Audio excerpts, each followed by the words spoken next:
Old Mage Guy is now live. Streaming politics. Morning news with OMG. Give me 1 second to blow one of those.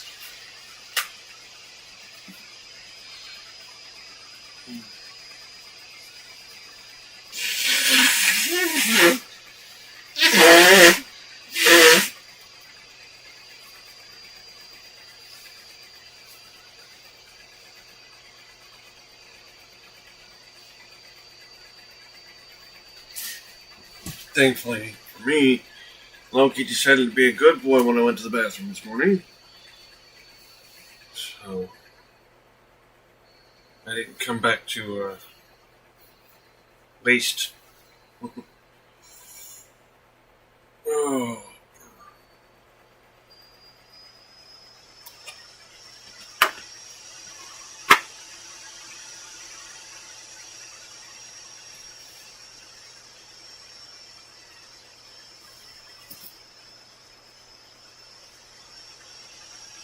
Oh no.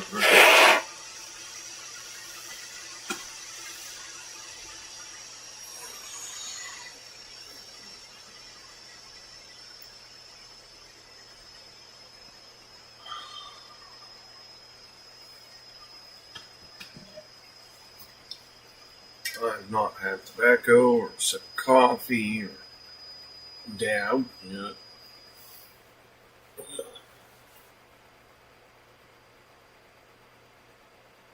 So this is for anyone who isn't science or omen or demon. This is what I look like when I haven't had anything.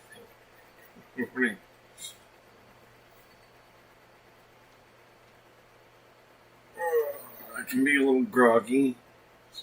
So today's not too bad.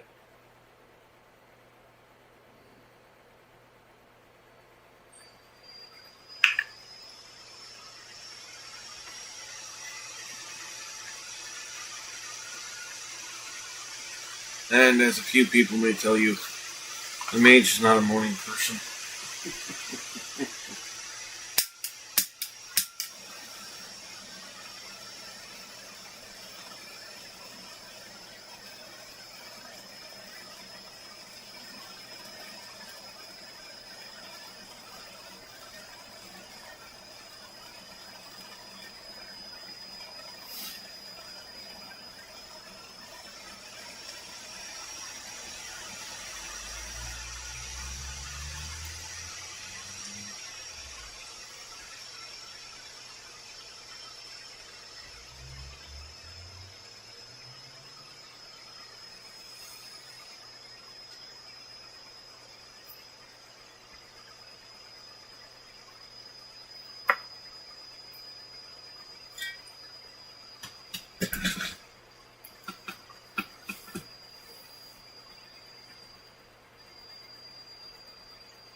That's always one way to warm up.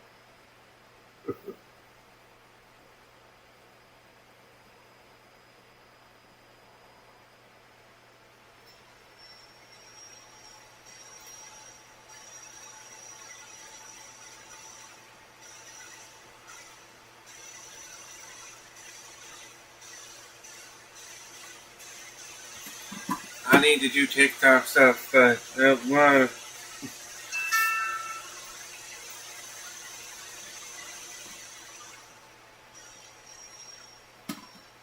Yes, that's where we are working. Sweet.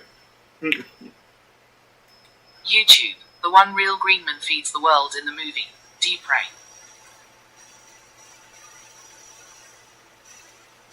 I do not pray.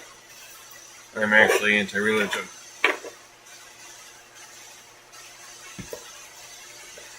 But it's that point of time in which I'm telling people to pray.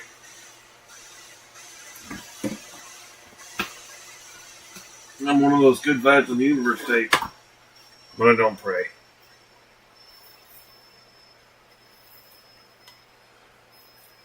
That would require believing in some form of deity.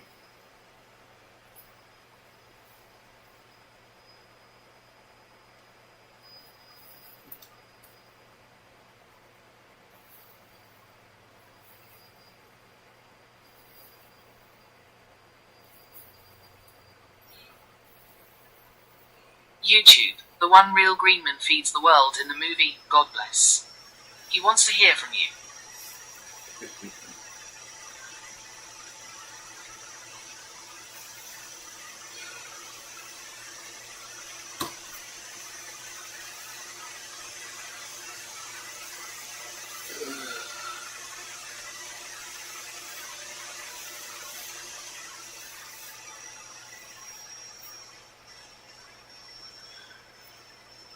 It's not like I make it to where it's hard to communicate.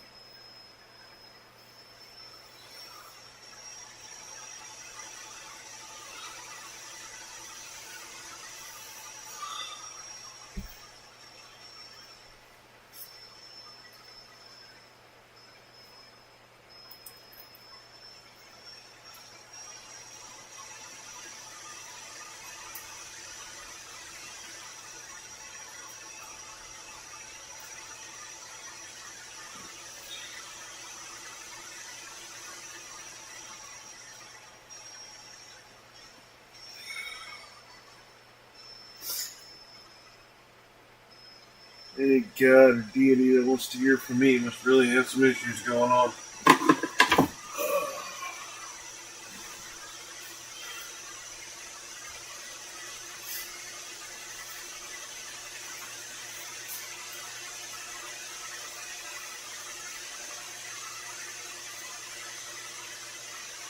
Because I am but a mortal man. YouTube. The one real Greenman feeds the world in the movie. It took me a while. I wrote a movie about a superhero who was God.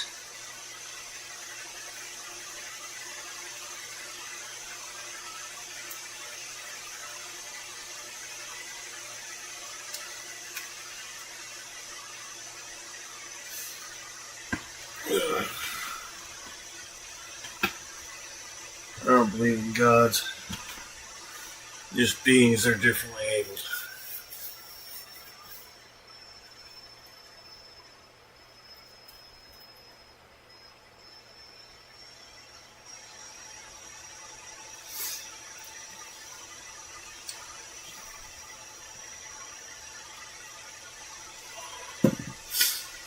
Because that's the funny thing.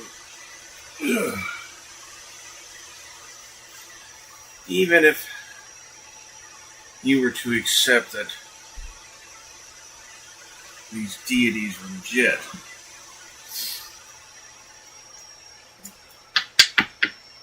as far as the Christian God goes, Homie's got some explaining to do. And I don't mean a little bit.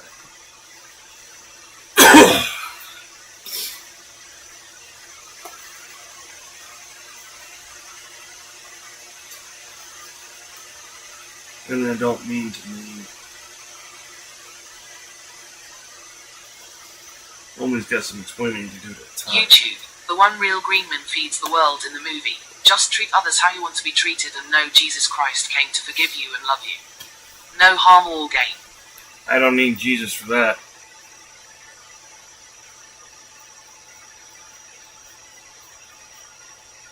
The only thing Jesus really was good for was learning the lessons in which he taught. That in which I think he did pretty well, as long as the person was willing to learn it.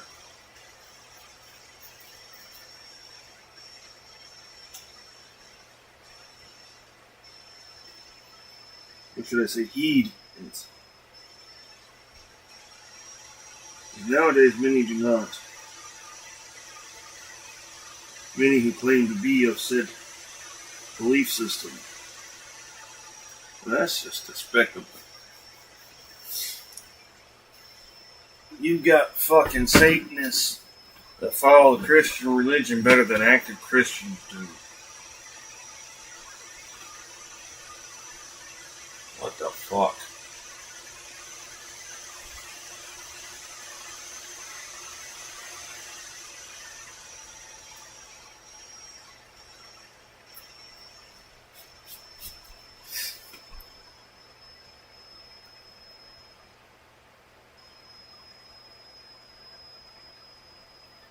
Satanism. Christianity, but less diluted.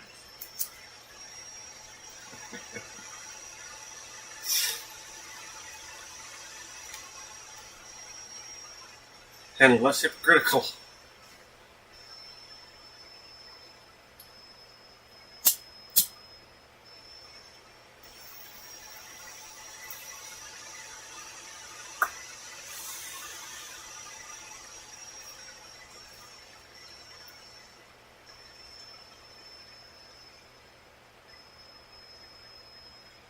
Jesus was a teacher, and to treat him as anything other is to take his teachings the wrong way.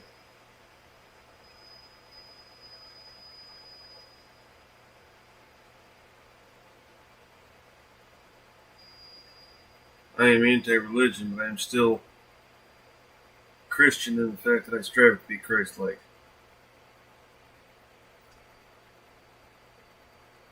And many people can try to say all they want. When you've done the studying I have, all I can do is laugh.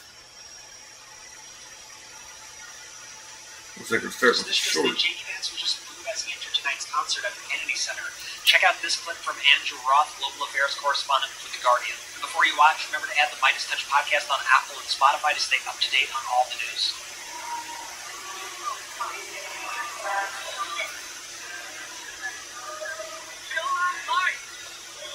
Kill that light. YouTube, the one real Greenman feeds the world in the movie. Well, being like Jesus is the best religion. That's not religion.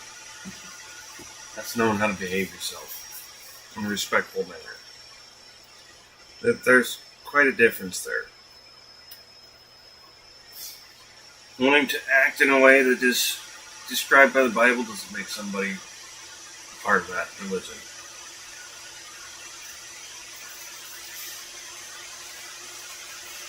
I mean, in technicality, I also act and behave in a way that is not unlike that of Buddha. I am very much an equal ground for everything.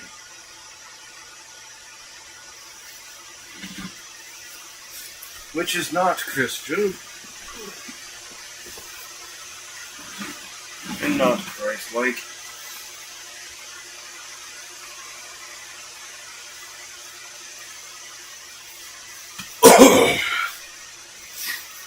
I don't pray. I do meditation for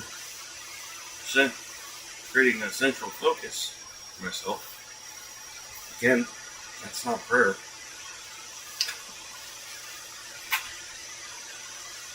Yeah. Yahweh don't need to talk to me. If it did, we'd already be talking.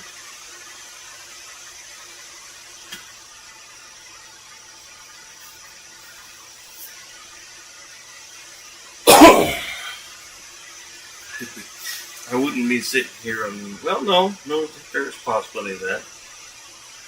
So it's said to work in a mysterious way, so for a fucking keyboard wouldn't be too far-fetched.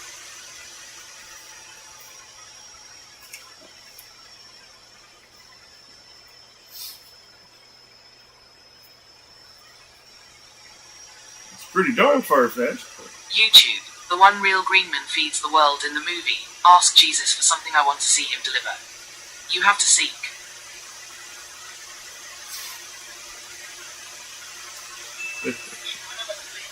No, you don't.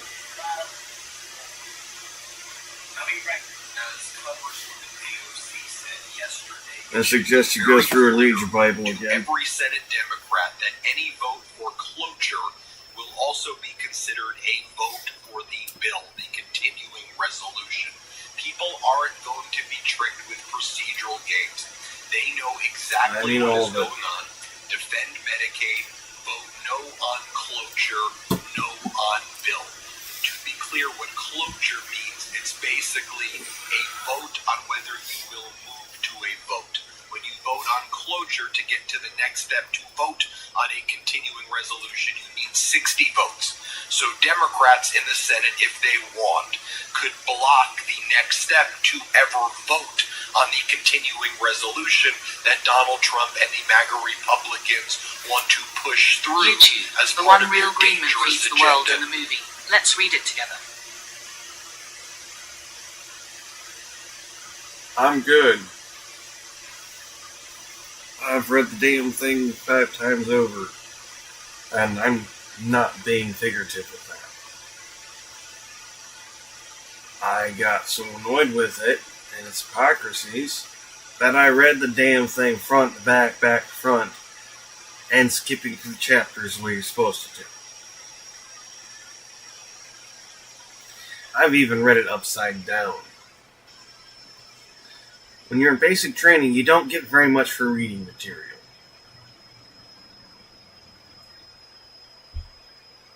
Three months? It doesn't take me a week to read that thing.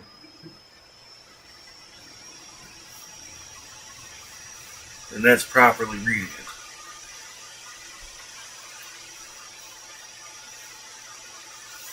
Honestly, if I sat down and did nothing but read the damn book, I could probably read it in a day.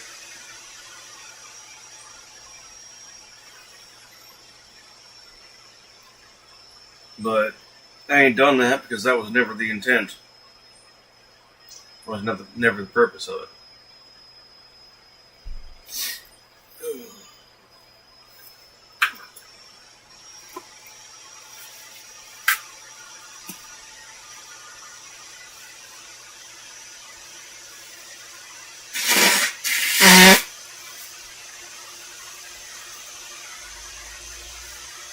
And I have some personal disagreements with the Christian religion. Not to mention how poorly it's treated me.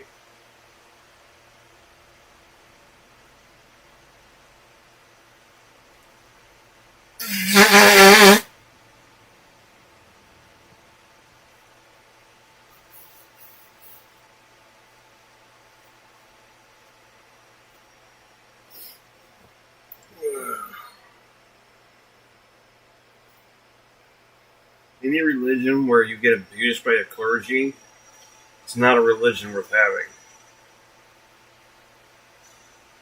Let's just be serious on this.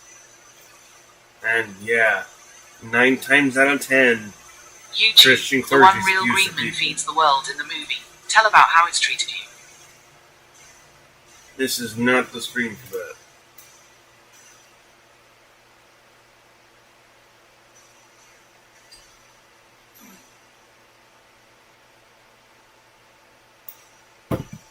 You'll need to wait for chill stream for that one.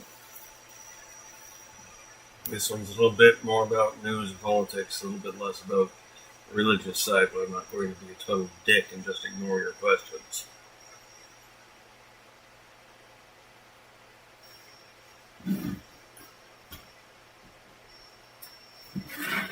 I may be atheist, but I'm not going to be a total douche about it.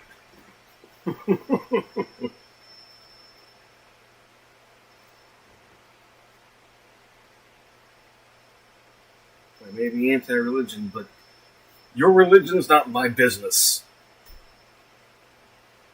Pretty straight up. Until it's being pushed out there and trying to be used as a reason for a decision on a situation that involves more than you, I ain't got no problems. Unless you're the one actively abusing somebody. I ain't got no goddamn problems.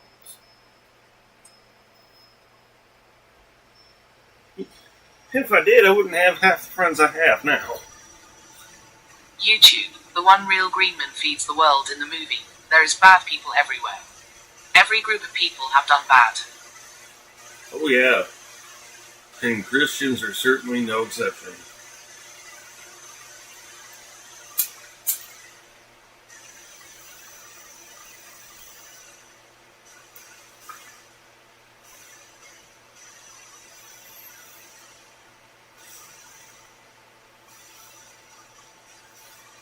Right now, sadly, there's a big faction of Christians that don't actually understand their religion,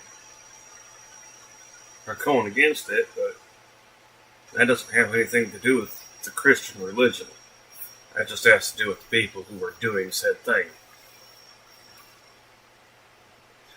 Beautiful example back in the day, West Bureau Baptist.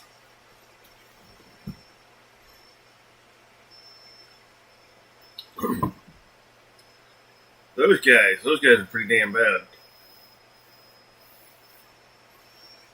And it's not the Baptist religion that's bad. It's those people.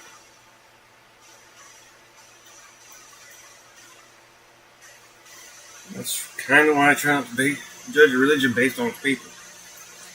And some people really don't follow it.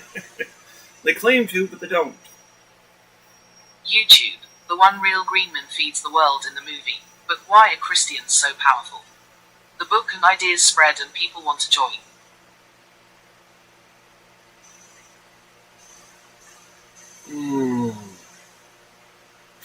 What kind of an answer do you want to that?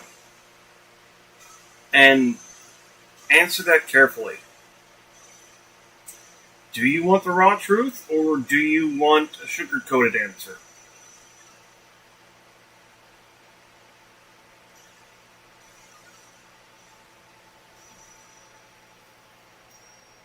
I'm giving you this option for a reason. YouTube, Sakethevel, show your banana. This is not the place for that. This is YouTube and Twitch. You being on YouTube.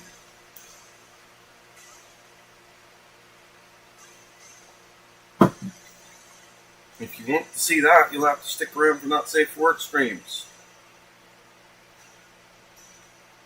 which I don't particularly enjoy doing.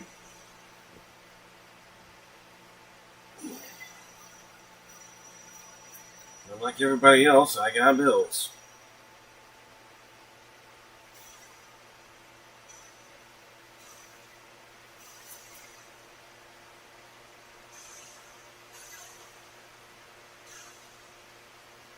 YouTube, the one real Greenman feeds the world in the movie. My preachers talks about people being on the fence and the fence belongs to the devil.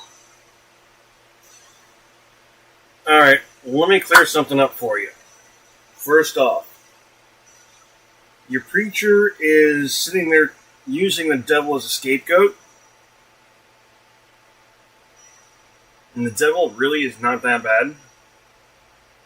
As a matter of fact, his religion, Satanic, or Satanism, is almost word for word Christianity without all the extra bullshit.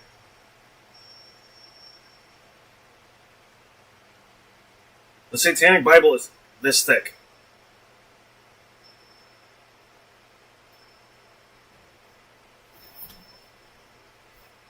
Yeah, I've read it too.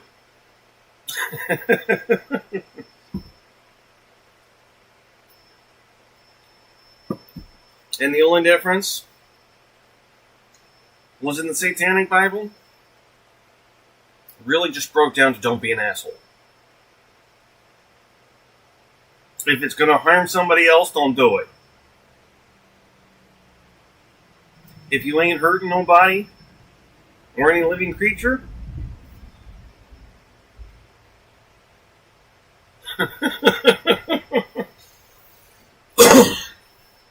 no. As somebody who grew up in the Christian religion, Christianity is very much manipulative and abusive.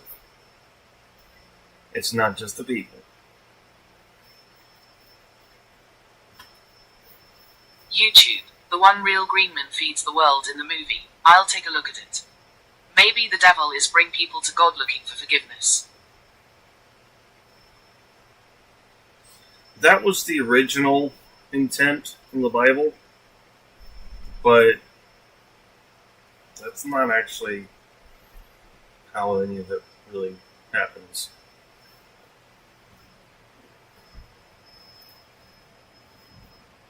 And the way the Bible breaks it down was Lucifer was just straight wanting to disobey. When really all Lucifer was doing was asking a question, trying to get an understanding, and saying that he didn't agree with the way that God was treating humans. For that, he was cast out. Well, now he has his own religion. And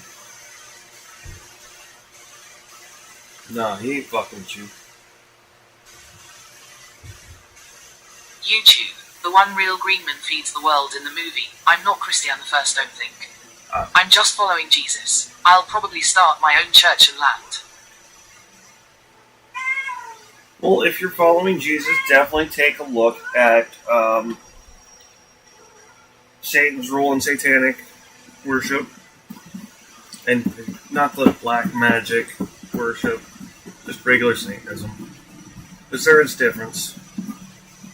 If you go into black Satanism or some parts of witchcraft, which is not a religion, then you might end up dealing with some shit that you don't want to. But otherwise, if you just stick to regular satanic Satanism, nah, shit's chill as hell. It's quite literally, you want to get married down the road and have fucking 20 kids? Satanism isn't even going to bat an eye at you. Other people might go, damn, it's a lot of kids! How you do it? But the religion itself isn't even going to go sideways. It's going to be like, well, good job. What do you want me to say?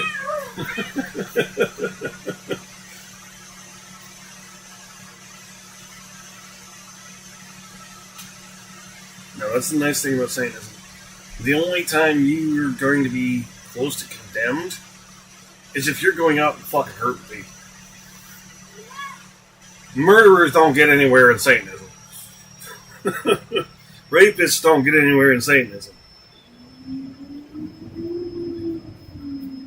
If you're a POS, you don't get anywhere in Satanism.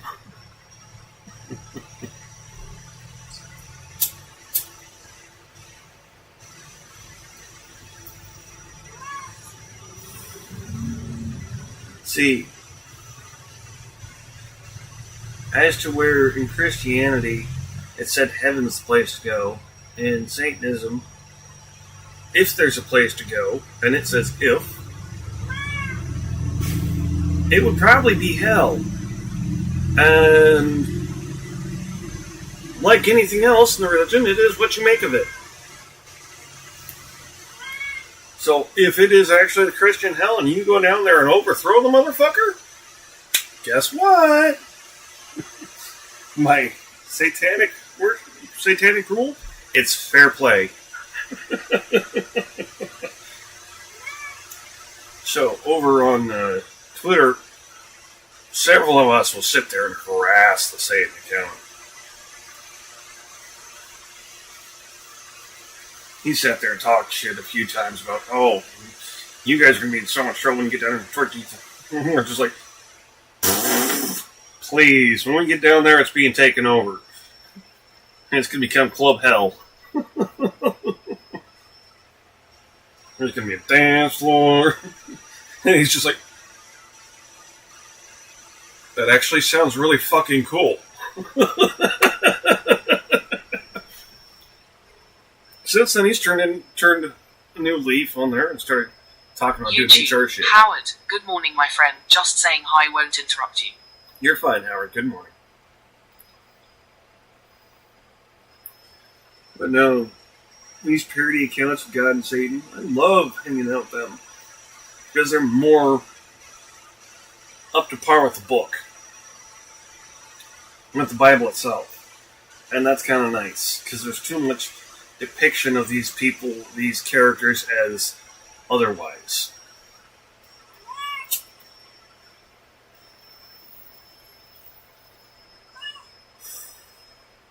You want an idea of what God should literally be like as far as Christian religion goes? Look up the God Pod. Give you a good idea how those guys would be looking at shit right now. Going based off of everything stated in the Bible. And then a little bit of extra research on top of that. Kind of really like those guys.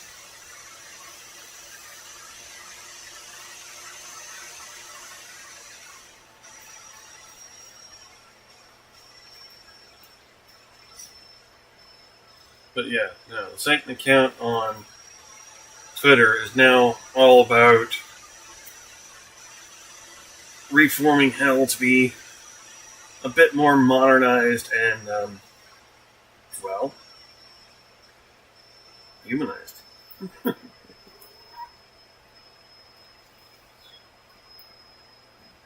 The devil account is speaking of trying to work on diversity and shit like that. It's like, hell fucking yeah. It's about time, dude.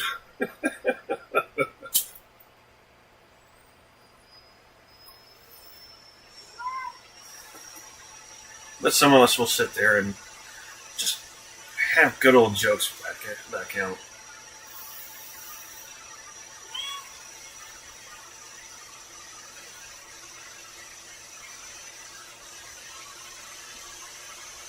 Fuck little role plays being in one department or another.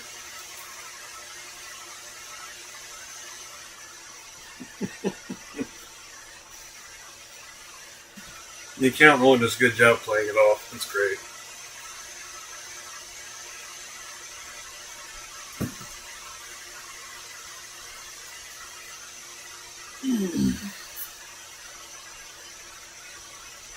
But no, if you were involved in the Christian religion at all, now, Twitch is back. If you're involved in the Christian religion at all, check out the God Pod. Check out the Twitter account for them as well as the Satan Twitter account. For not only some good laughs, but a good feeling of how it would be had these characters been legit and around a lot.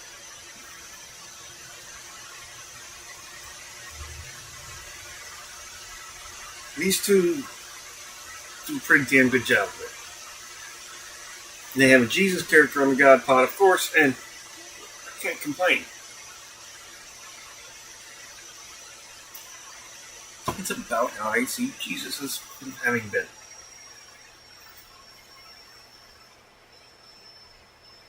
But go into it with some humor. Don't go into it, my religion, Otherwise, you're just going to be angry. You take it with some salt and a little bit of humor, you're going to enjoy yourself.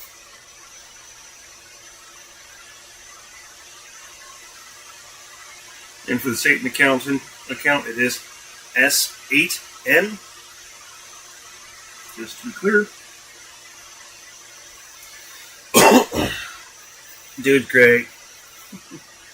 Thought I was going to be doing a collab with him there for a little bit. YouTube. The one real Greenman feeds the world in the movie. Well, I'm take a break. Good to talk with you. And you. Have a good day. I'm going to get back to the news. Alright, ye dang how. Here we go. To destroy our government, to destroy Medicaid, to destroy the Department of Education, and to continue to destroy the way of life for Americans. And moments ago, we learned that Democratic Senator Chuck Schumer, who is the Democratic leader in the Senate, he caved, and he said that he's going to support a vote in favor of cloture, which would then move on to the next step to allow a vote by majority in the Senate to vote on the continuing resolution. And I think Schumer thinks that we, the people, are going to be like, oh, well, I guess the Democrats in the Senate are voting against the bill, but they voted for cloture.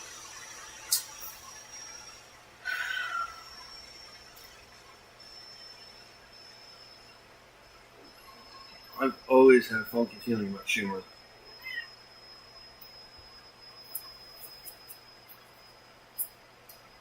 We've had to deal with Chuck quite a bit over here in Oregon. Don't like it.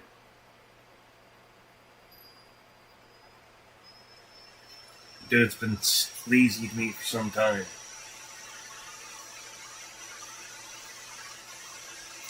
And it's not very often my sleaze radar goes off and the person's not actually a sleaze.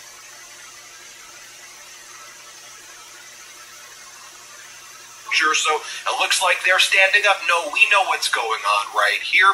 And ultimately, if there's going to be a government shutdown, so be it, because there already is a hostile government takeover taking place right now, and Democrats need to use their leverage to stop what Trump and Musk and Doge are doing. Use every leverage point. Americans want fighters, not this crap, not caving. And I usually don't lead my videos with my opinion, but I think here you have to know where I stand. I stand with AOC, I stand with Bernie Sanders, I stand with most of those Democratic... Sanders! Man, Sanders!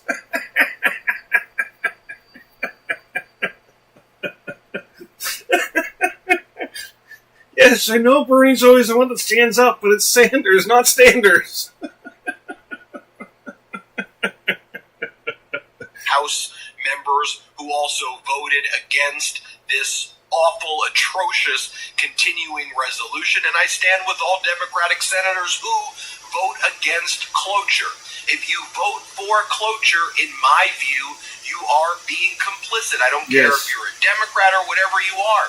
Heck, even MAGA Republican Rand Paul is voting against the continuing resolution. Just vote against it. If there's a government shutdown, American people will understand you're fighting for them, and it's a Trump government shutdown the same way it is a Trump recession right now. Let me show you this article from CNN moments ago. Now, House Democrats are so livid at Democratic leader Chuck Schumer that multiple members have directly urged AOC to primary him. Yes. According to a member with direct knowledge, one member said they would write a check tonight at the caucus's retreat. Here's the CNN article. Yes. Ocasio-Cortez mobilizes Democrats against Schumer as colleagues privately urge her to consider a primary challenge. Look, AOC, Bernie Sanders, and others are meeting the moment right now. And the moment is to stand on the side of workers. That's not just the moment now. That should be the moment always from this scam artist, authoritarian, MAGA Trump regime. Here's what the article says. New York Representative AOC said Thursday that she plans to mobilize her massive base of followers to oppose what she describes as an acquiescence by Senate Minority Leader Chuck Schumer to accept the House GOP funding bill. I think there is a deep sense of outrage and betrayal, Ocasio-Cortez told reporters in Leesburg, Virginia, where House Democrats are huddling for their annual policy retreat. She said she and her fellow Democrats are texting, calling, sending carrier pigeons, whatever, to mobilize the Democratic base against Schumer's plan to allow the GOP funding bill to advance. That's why I think it's also important that you hear my voice to the 5 million subscribers here and to the hundreds of millions of people who watch this network each and every month. Let me share this with you right here.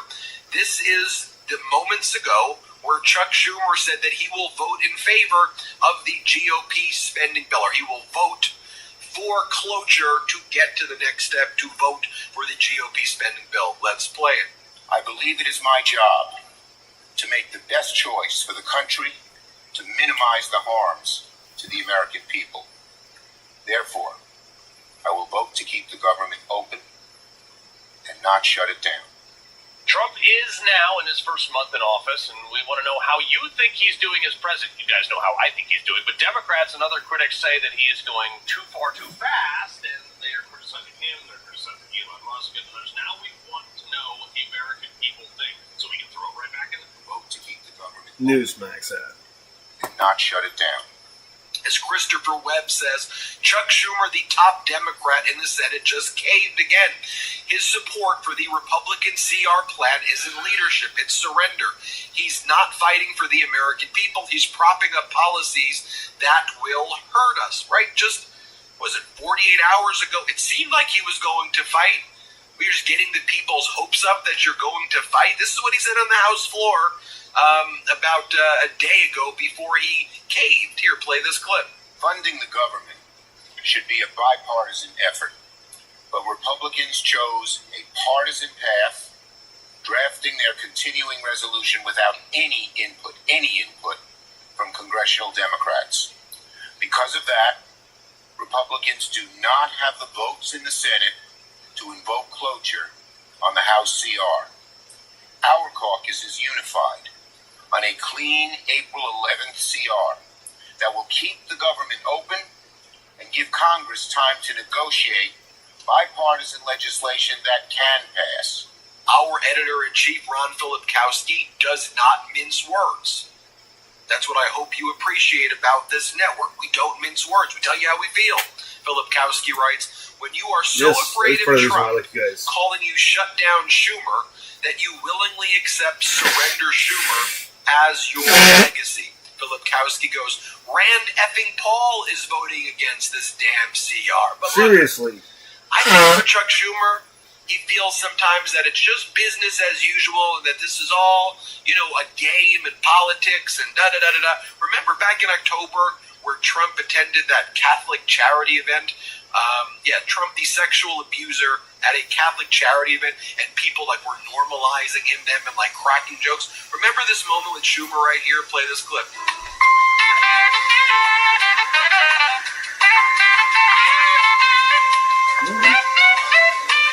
Now, the House Judiciary GOP account is mocking Schumer. They're saying Schumer caved, Trump won. Incredible. As Ben Rhodes explains about AOC, she's someone who understands what's going on. She went on CNN, and here's what she said to Jake Tapper when she was asked, what do you think of the job that Schumer is doing? Would you challenge him? Play this clip. What do you think of the job that Chuck Schumer is doing? Would you ever challenge him, do you think? I think that what we need right now is a united Senate Democratic caucus that can stand up for this country and not vote for cloture and not vote for this bill. And I think that the strength that we have is in this moment. Reconciliation and all of these, Republicans do not need Democratic votes for that. They need it for this. And so the strength of our leadership in this moment is going to demonstrate the strength of our caucus. And I cannot urge enough how bad of an idea it is to empower and enable Donald Trump and Elon Musk in this moment. It is dangerous and it is reckless. Well, here's what AOC said as well. Let's play it. And on top of that, I also maintain the position that government officials and public servants should not be hiding from the public the way that Republicans are hiding and being instructed to not host town halls right now because of the outrage among the American public around their attempts to cut Social Security, Medicaid, and Medicare. And here's also what she said. Let's play it. Chuck Schumer, I guess the Senate Democratic leader, your senator, said at this meeting that he is going to vote for cloture. He is going to vote to allow there to be a simple majority vote. You think that's wrong? I believe that's a tremendous mistake. Yes. Why?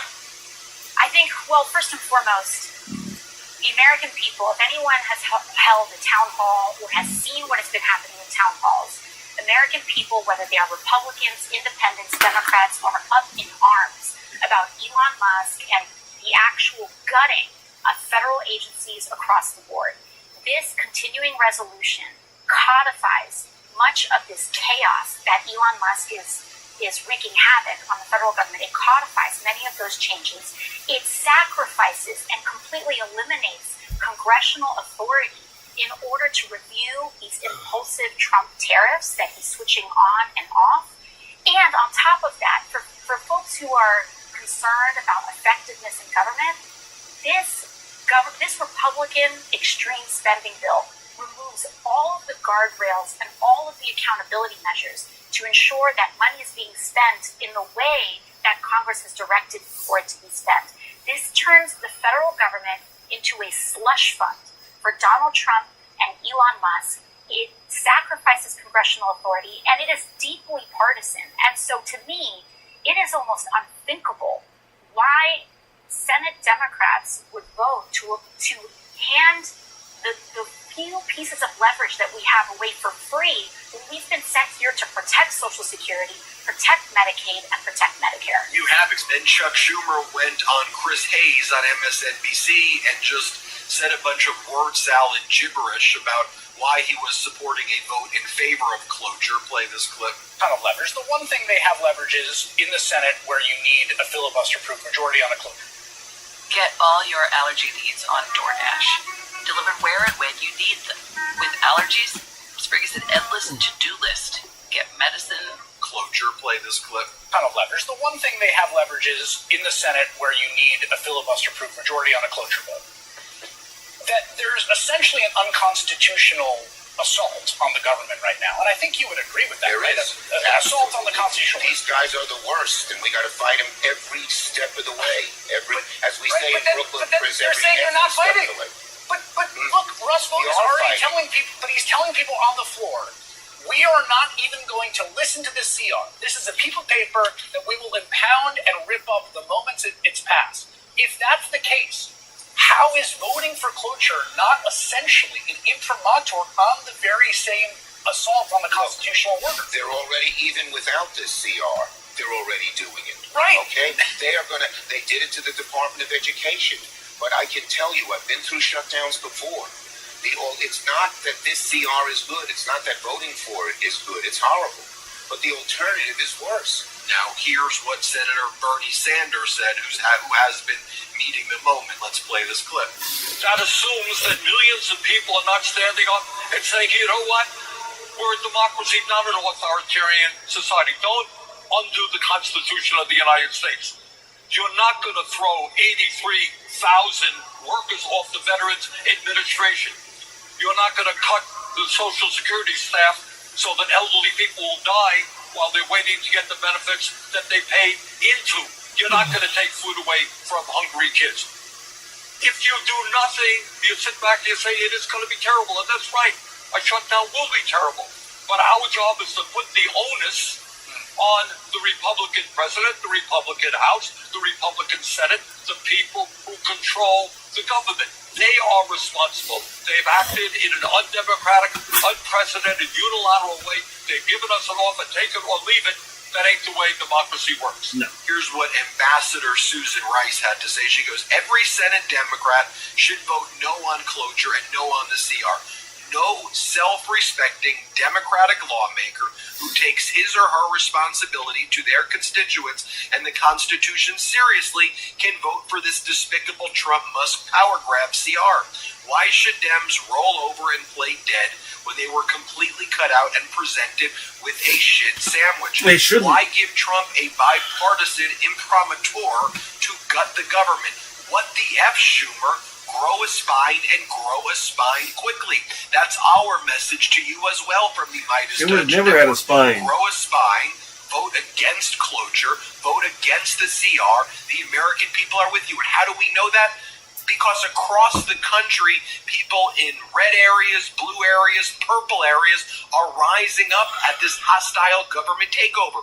We know what is happening. We know Musk is gutting Medicaid. We know Musk says that Social Security is a Ponzi scheme and he's firing most of the people who work at the Social Security Administration. People see the government buildings shutting down. We see the Trump regime firing veterans, getting rid of the workers, 70,000 workers at the VA, getting rid of critical government infrastructure, sinking our economy. We must take a stand. We must use the leverage that we, the people, have to stop the hostile government takeover. Reconsider immediately. Stop being spineless. Fight for the people. Hit subscribe. Let's get to 5 million subscribers. Can't get enough Midas? Check out the Midas Plus Substack.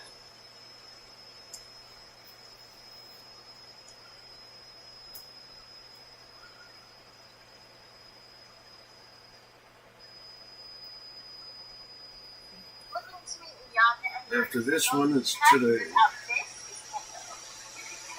Donald Trump's Drill Baby Drill slogan emphasizes expanding oil and gas production in the United States. However, his ambitions extend beyond domestic extraction. He aims to sustain global dependence on fossil fuels for the foreseeable future. Yes, Trump is leveraging U.S. influence through trade tariffs and military aid to increase the international flow of oil and gas. In countries like Japan and Ukraine, deals are being crafted to promote fossil fuel exports. His administration has even supported reviving coal usage in Africa, arguing that it can address energy shortages on the continent. Chris Wright, the U.S. Energy Secretary, recently criticized Western nations for discouraging coal development in Africa, calling such positions as paternalistic and nonsense. Speaking at an oil industry conference in Houston, Texas, Wright argued for increased fossil fuel use and condemned Joe Biden's climate policies as irrational. He also dismissed the possibility of renewable energy sources like wind and solar replacing... Rockford. That one does not come across very often.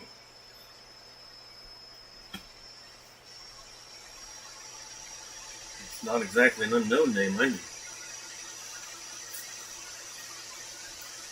Kind of cool. Fossil fuels, despite expert disagreement. This push for continued fossil fuel reliance may lead to increased U.S. support for drilling projects in Africa. Jim Rockford, Proponents argue that oil and gas development can help provide electricity to the approximately... I'm doing okay. How about yourself, Jim?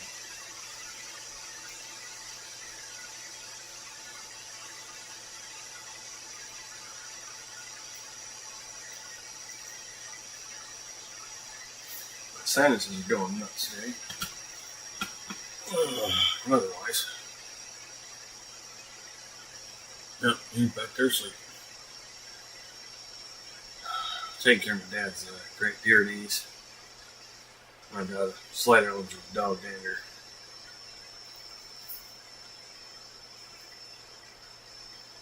So, I get a nice runny nose in the morning. I love it. But honestly, that ain't nothing.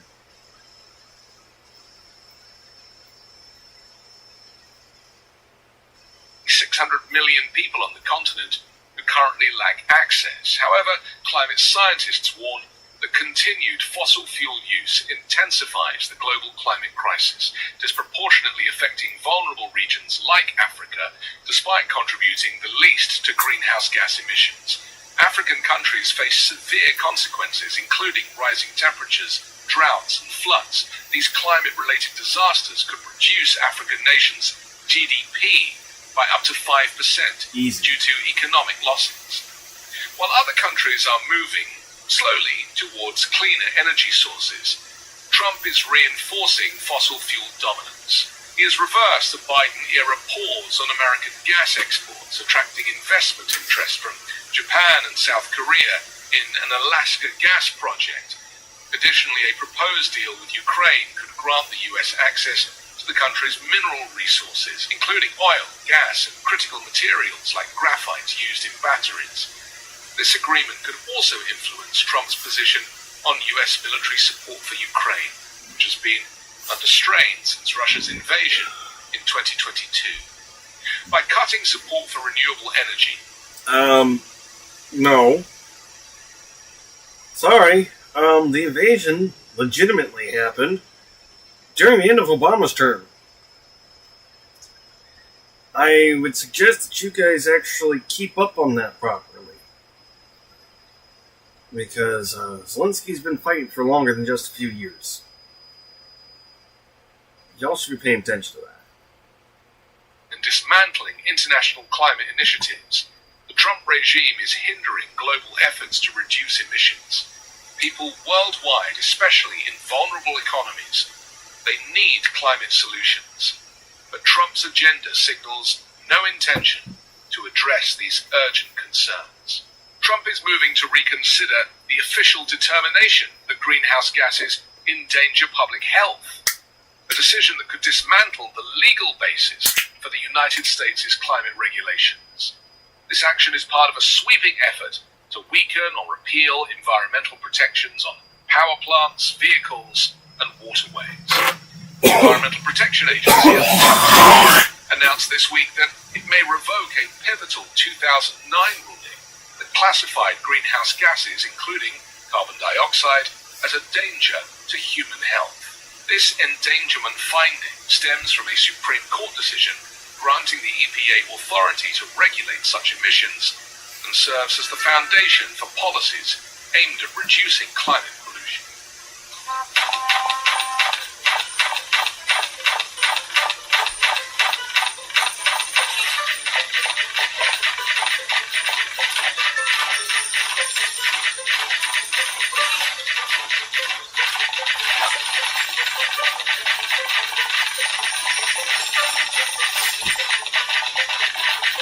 To regulate such emissions and serves as the foundation for policies aimed at reducing climate pollution. Despite extensive scientific evidence linking greenhouse gas emissions to escalating climate-related disasters and significant economic costs, Trump has consistently dismissed climate change as a hoax and mocked those advocating for climate action as climate lunatics. Trump's EPA administrator Lee Zeldin justified the potential reversal by claiming the endangerment finding has led to regulations that burden American industries and consumers while giving an advantage to foreign competitors. He described Wednesday's actions as the most consequential day of deregulation in American history and declared that the agency was driving a dagger through the heart of climate change religion and ushering in America's golden age. According to Zeldin, the EPA's mission is to reduce the costs of consumer goods, including cars and energy. Environmental advocates condemned the EPA's announcement pledging to defend established climate science and the legal mechanisms for addressing the climate crisis. During Trump's first term, courts frequently struck down similar attempts to roll back environmental. So that was a text from Dad. They're going through a corridor. And, yeah, it's icy. Some of the pictures are just like, ew! He's like, I know what I'm driving, and it's like, I figured. It's like, you're the professional driver. I kind of figured it'd be you. Especially with Mom having her community service today.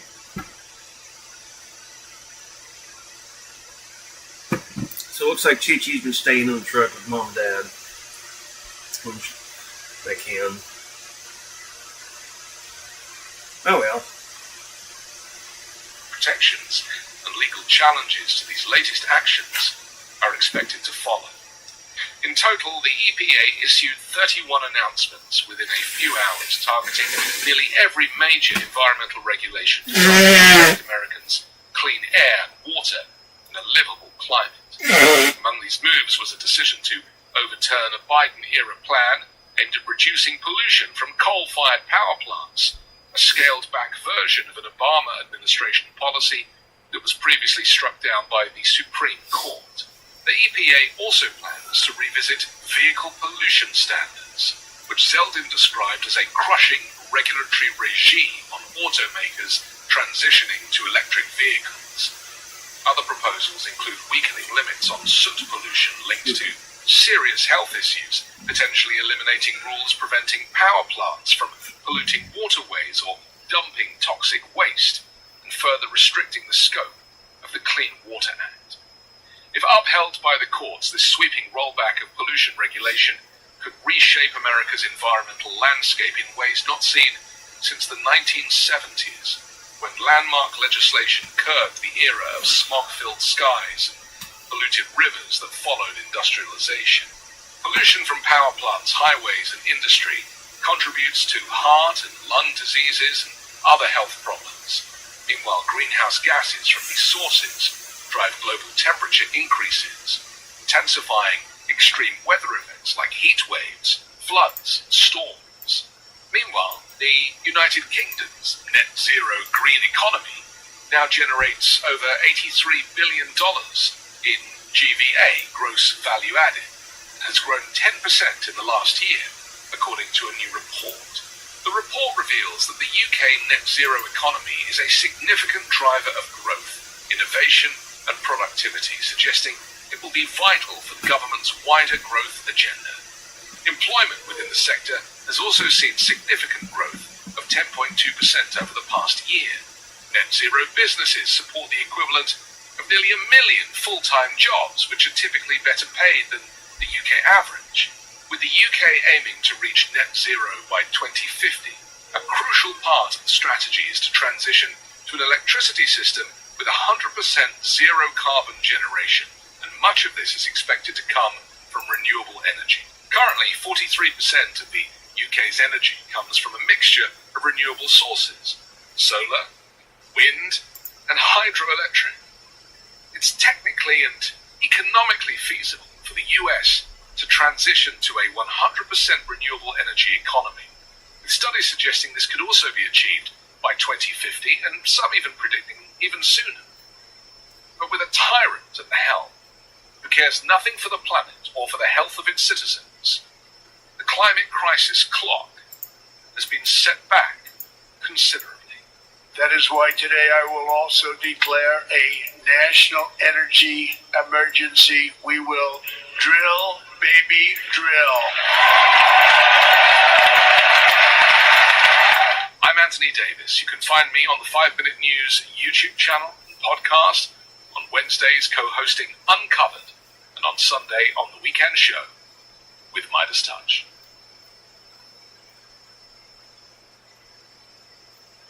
Alright, we are into today's. If you actually find a monster, for example, like this, a level 5 Black Diablos, I can go hunt nearby, I can scan my... State regime media known as Fox is at it again to justify the unjustifiable. They bring on the snake oil salesman, Donald Trump's Commerce Secretary, Howard Lutnick, who says the following about Canada. Let's play it. Why are we doing all this business in Canada if they're not respectful, if they're not thankful, and they don't want to do it? Imagine such a weird mentality that we're not being shown respect. We are trying to annex and conquer and take over nations, but they need to be nicer to us. I mean, how pathetic and weak does that look? Then they have on MAGA Republican Senator Bernie Moreno goes on state regime media known as Fox, and what they were trying to say was that even though things are horrible right now under Donald Trump, it would have been worse under Vice President Kamala Harris. So you're all lucky that your 401ks and pensions are being destroyed right now. Play this clip. What do you want to say about the tariff fight? Look, we have to remember, step back for just 1 second. We have to remember that if Kamala Harris had won on November 5th, the stock market would be down 50%. Business climate would be a total disaster, and this country would have been on a path to ruin. What President Trump inherited was a disaster from Biden. We're going to fix it. The other countries need our economy more than we need their economy. They've been ripping us off for decades, and we want fair and reciprocal trade. And Canada and Mexico have to stop allowing fentanyl to come into this country and kill over 100,000 Americans. When they actually do what's necessary to stop that, we're going to the tariff penalties will end. Why in the world did Ohio elect that guy? Let's talk about what else was going on state regime. I mean, I'll fact check that quickly. No, that would not have happened. Former President Biden handed off to Donald Trump an economy that was, quote, the envy of the world. According to the Wall Street Journal, 16.2 or 16.4 million jobs created, record job growth, record low unemployment, GDP growth bigger than any other country, basically. Inflation was going down to 2%. Interest rates were being cut. 50,000 infrastructure projects across the country. Some media refer to it as a Goldilocks economy, just right. And Donald Trump just utterly destroyed it. Then you have Howard Lutnick back on state regime media, where he was asked by Fox, hey, so it's been attributed to you that you say people who earn less than $150,000, will not get taxes at all since you're cutting the taxes for the billionaires while gutting Medicaid. What do you have to say about that? Here, play this clip. Welcome to the story. Great to be here today. Good to see you. So what about that? You said on CBS that President Trump wants no taxes on people making below $150,000 annually, and our sources are saying that the Treasury Department doesn't have any plan to put that into action. No, that's taking it out of context. What we discussed was when the president balances the budget, his first move is going to be, he has suggested that he would like to waive taxes for people under $150,000. That's aspirational, that when we balance the budget, and let me tell you, he's got a plan to balance this budget. Do you notice the language that he uses? He goes, oh, that's aspirational. That's aspirational. So let me get this straight. $4.5 trillion in tax cuts for the billionaires. That's not aspirational. While you get rid of Medicaid, while you claim Social Security is a Ponzi scheme, while you fire veterans, while you abolish the Department of Education, while you have Elon Musk go through people's private information, medical records, tax information. But I want to understand this. You say that what's aspirational is actually giving tax cuts to people who make under $150,000. Let me tell you what they're also going to find aspirational. No tax on tips, no tax on Social Security, no tax on overtime. I bet you they also find it aspirational to lower prices like they promised to do or make housing more affordable. That's all aspirational. Give the oligarchs more private jets and more yachts. It's aspirational that we actually help workers. That pisses me off. Here, Laura Ingraham then interviews J.D. Vance, and she says, so, because one of the things they're doing now is promoting Tesla or Elon Musk. So they go, hey, J.D., are you going to buy a Tesla? Hannity bought a Tesla. Trump did the product placement Tesla event, and in very masculine J.D. Vance wearing eyeliner fashion, J.D. Vance goes, I can't drive anymore. I can't drive. Here, play this clip.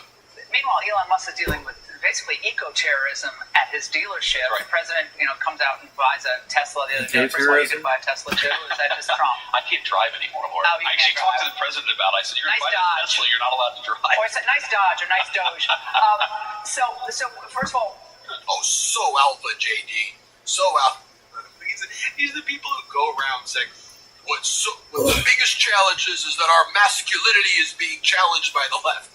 How about y'all just lower freaking prices and actually help out workers and stop enriching the oligarchs while getting rid of Medicaid? Maybe we can start there. Going back to what else was going on in state regime media known as Fox, Howard Lutnick then seemed like he was like a sham wow salesman or some infomercial salesman because we're going to be so rich, we're going to sell Trump gold cards. And if you do 10,000 gold cards at $5 million, you're going to get like $5 quadrillion. Here, play this clip. You produce drill, baby, drill, right? And then you have the Trump card probably raising between $500 billion and $1 trillion a year. You've got a balanced budget. How many people have you got watching the Trump gold card so far, Howard? How many people?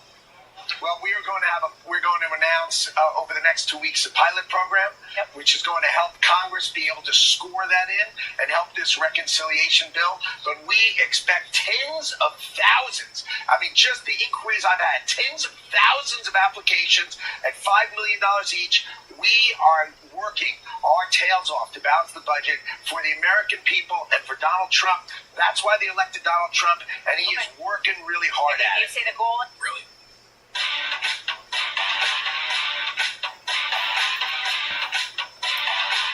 Working really hard at it. You say the goal? Really?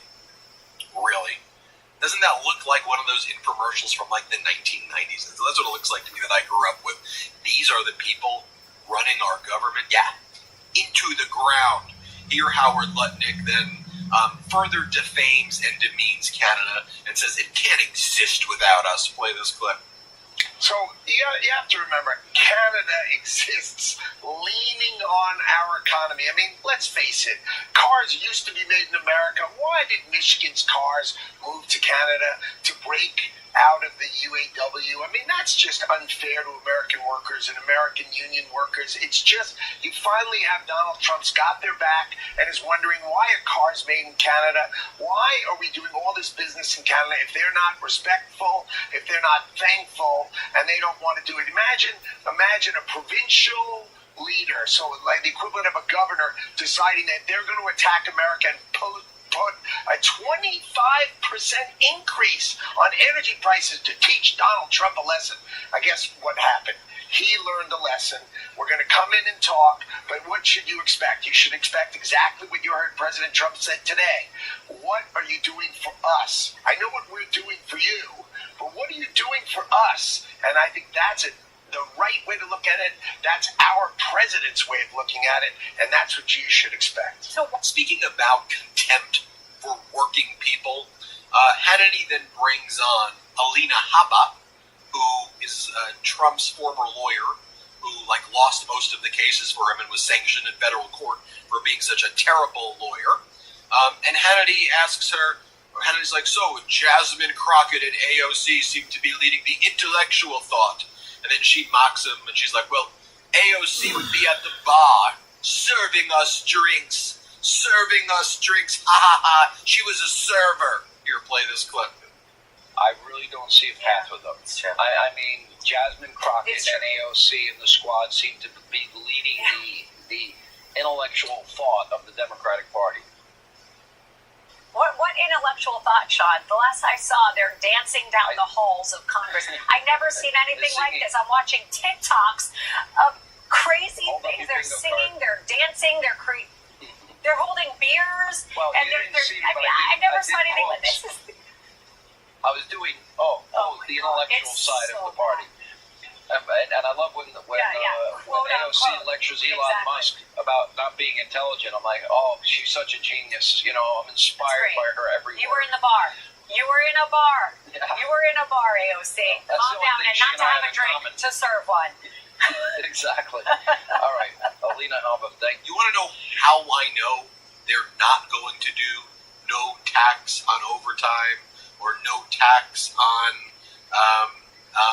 tips or no tax on anything? During the first Trump regime, I tried to explain it to all of y'all. Their policy was no tips, not no tax on tips. Their policy was no tips, that the business owners get to own your tips. So to the extent they're ever going to do a no tax on tips, what they're going to do is probably a tax scam so that the owners can claim the income they get as tips and then not be taxed on it, and they're going to screw over the service workers. How about instead of gimmicks, you just pay people what they deserve to be paid? How about if Americans work hard? I know this to Republicans is a crazy concept. How about if Americans work hard in one job and spend their day working it? They shouldn't have to worry about whether or not they can pay their mortgage or whether they can even have a house or whether they can afford their rent. How about Americans who do a job, get paid a living wage, and they don't have to worry about living paycheck to paycheck? How about that? How about that becomes the priority that we talk about? And if you're a Democrat and you're talking about other things and not what you can do to fight for workers, fight for people's health care, fight for their Medicaid, fight for their Social Security, fight for them, then I don't know what the hell you're doing, frankly.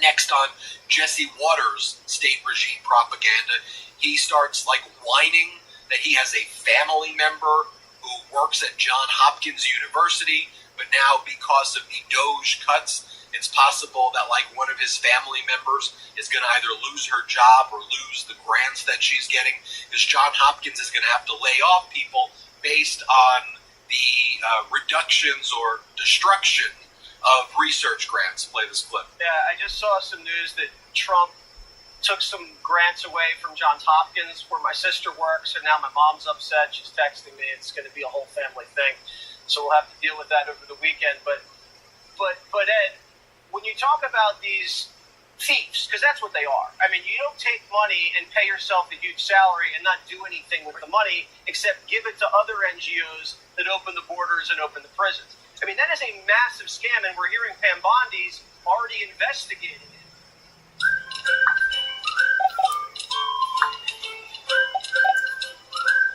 Pam investigating it as fraud. More in that clip in Jesse Waters in a second. Going back to J.D. Vance. J.D. Vance on Laura Ingraham. They got to pour out the propaganda right now. I mean, things are bad. Markets are tanking. People have lost their life savings. It's like one of the worst economies ever since the Great Depression. The markets are in the toilet bowl. And so they got to, J.D. Vance got to spin it. So Fox has to brainwash people the same way I showed you they were doing earlier with MAGA Republican Senator from Ohio, Bernie Moreno. By the way, same state as J.D. Vance is from. So J.D. Vance is like, well, we all know this was Biden's fault. Biden handed us a bad economy. I'm going to fact check it, but let me play it for you. As the president has said, a recognition that we have to accept, which is that, look, Joe Biden left this economy in a disaster. And look, I think it's important that I fact check all of these clips. I think it's obvious that a lot of you know that they're lying in the absurdity of these clips, but let me just fact check it. Let me show you the Wall Street Journal, owned by Rupert Murdoch. So I could show you a ton of other articles and data, but let me show you the article from Wall Street Journal, owned by Murdoch, who owns Fox. Envy of the world. U.S. economy expected to keep powering higher. Economists lift their growth forecast in latest Wall Street Journal survey. That was April 2024, and it only got better from there under former President Biden. President Biden handed off a Goldilocks economy to Donald Trump. The final jobs report, take a look. 16.2 million jobs added between January 2021 and January 2025. Unemployment at 4%, Biden's 5%. 38 straight months of low unemployment, below 4.2%. Prime age employment rate higher than any point under Trump. And just so you can see the jobs created there. I said I would go back to Jesse Waters. Let me address Jesse Waters for a second. Jesse Waters' mom, Midas fan, may I add, she's probably watching this video. She went on, we're a big fan of Jesse Waters' mom, not Jesse Waters. Jesse Waters' mom, when Waters first started hosting and took that spot from Tucker Carlson, she called in and she said, Jesse, you know you're a smart kid. You know how you grew up. So don't lie to people. Don't do the conspiracy thing. You can do well and do good. Here's what she said. Play this clip. We have a very special guest on the line, a Democrat, my mom. Come on, Mom. How have you... Hello there, Mom. How have you enjoyed the show so far? I have enjoyed the show. I want to say congratulations, honey bun. We are so proud of you and your accomplishments, and you've worked so hard. Now let's aim to have you keep your job. And to that end, I do have some suggestions. Okay. Do not tumble into any conspiracy rabbit hole. We do not want to lose you, and we want no lawsuits. Dublin, eat your food. Okay? In keeping, I have a list here. In keeping with the Hippocratic Oath, do no harm. We need you to be kind and respectful. You yourself mentioned that humble is a stretch, so I get that. Use your voice responsibly to promote conversation that maintains a narrative thread. There really has been enough Biden bashing, and the laptop is old. Perhaps you could suggest that your people take less interest, for example, in other people's bodies, and talk about that. And here she is again when Jesse Waters did his first episode. Let's play it. You could suggest that your people take less interest, for example, in other people's bodies, and talk about that. Oh, wait. We're trying to keep other people's interest away from children's bodies. That was the point of that segment. Mom, I love you. Wait. I want you to seek solutions versus fanning the flame. You could encourage that Bedminster friend of yours to return to his earlier career on television. Everyone in his audience could wear a red hat, and I'm sure the ratings would soar, although never as high, my darling, as yours on Jesse Waters Primetime. Good luck. Thank you very much, Mom. I love you very much. And I love you. I'm thinking that a small dinner between 5 and 8. All right, we gotta go, Mom. This is just like how things are at home. All right. And Jesse Waters did neither. He did bad He spread conspiracies, and what he did is screwing his family. What he did, I mean, I'm sure Jesse's happy that he's rich. He's a millionaire. But he screwed over his own family. And we're seeing that over and over again. These MAGA Republican Congress members selling out their constituents, selling out their family members. Trump doesn't give a shit about people, right? Trump's showed his whole life. He bankrupts things, screws over contracts, screws people. That's Trump. And now all these MAGA Republicans have taken on that. History will not be kind. And we need to make sure that we, as a pro-democracy, pro-worker, pro-empathy, pro-love, pro-peace, pro-climate community, we need to stand strong right now. We need to stand strong right now. That's what we'll do here in the Midas Touch Network. Hit subscribe. Let's get to 5 million subscribers. Can't get enough Midas? Check out the Midas Plus Substack for ad-free articles, reports. Dumb ways to die. So many dumb ways to die. No. Sorry, I'm looking at sound alerts too.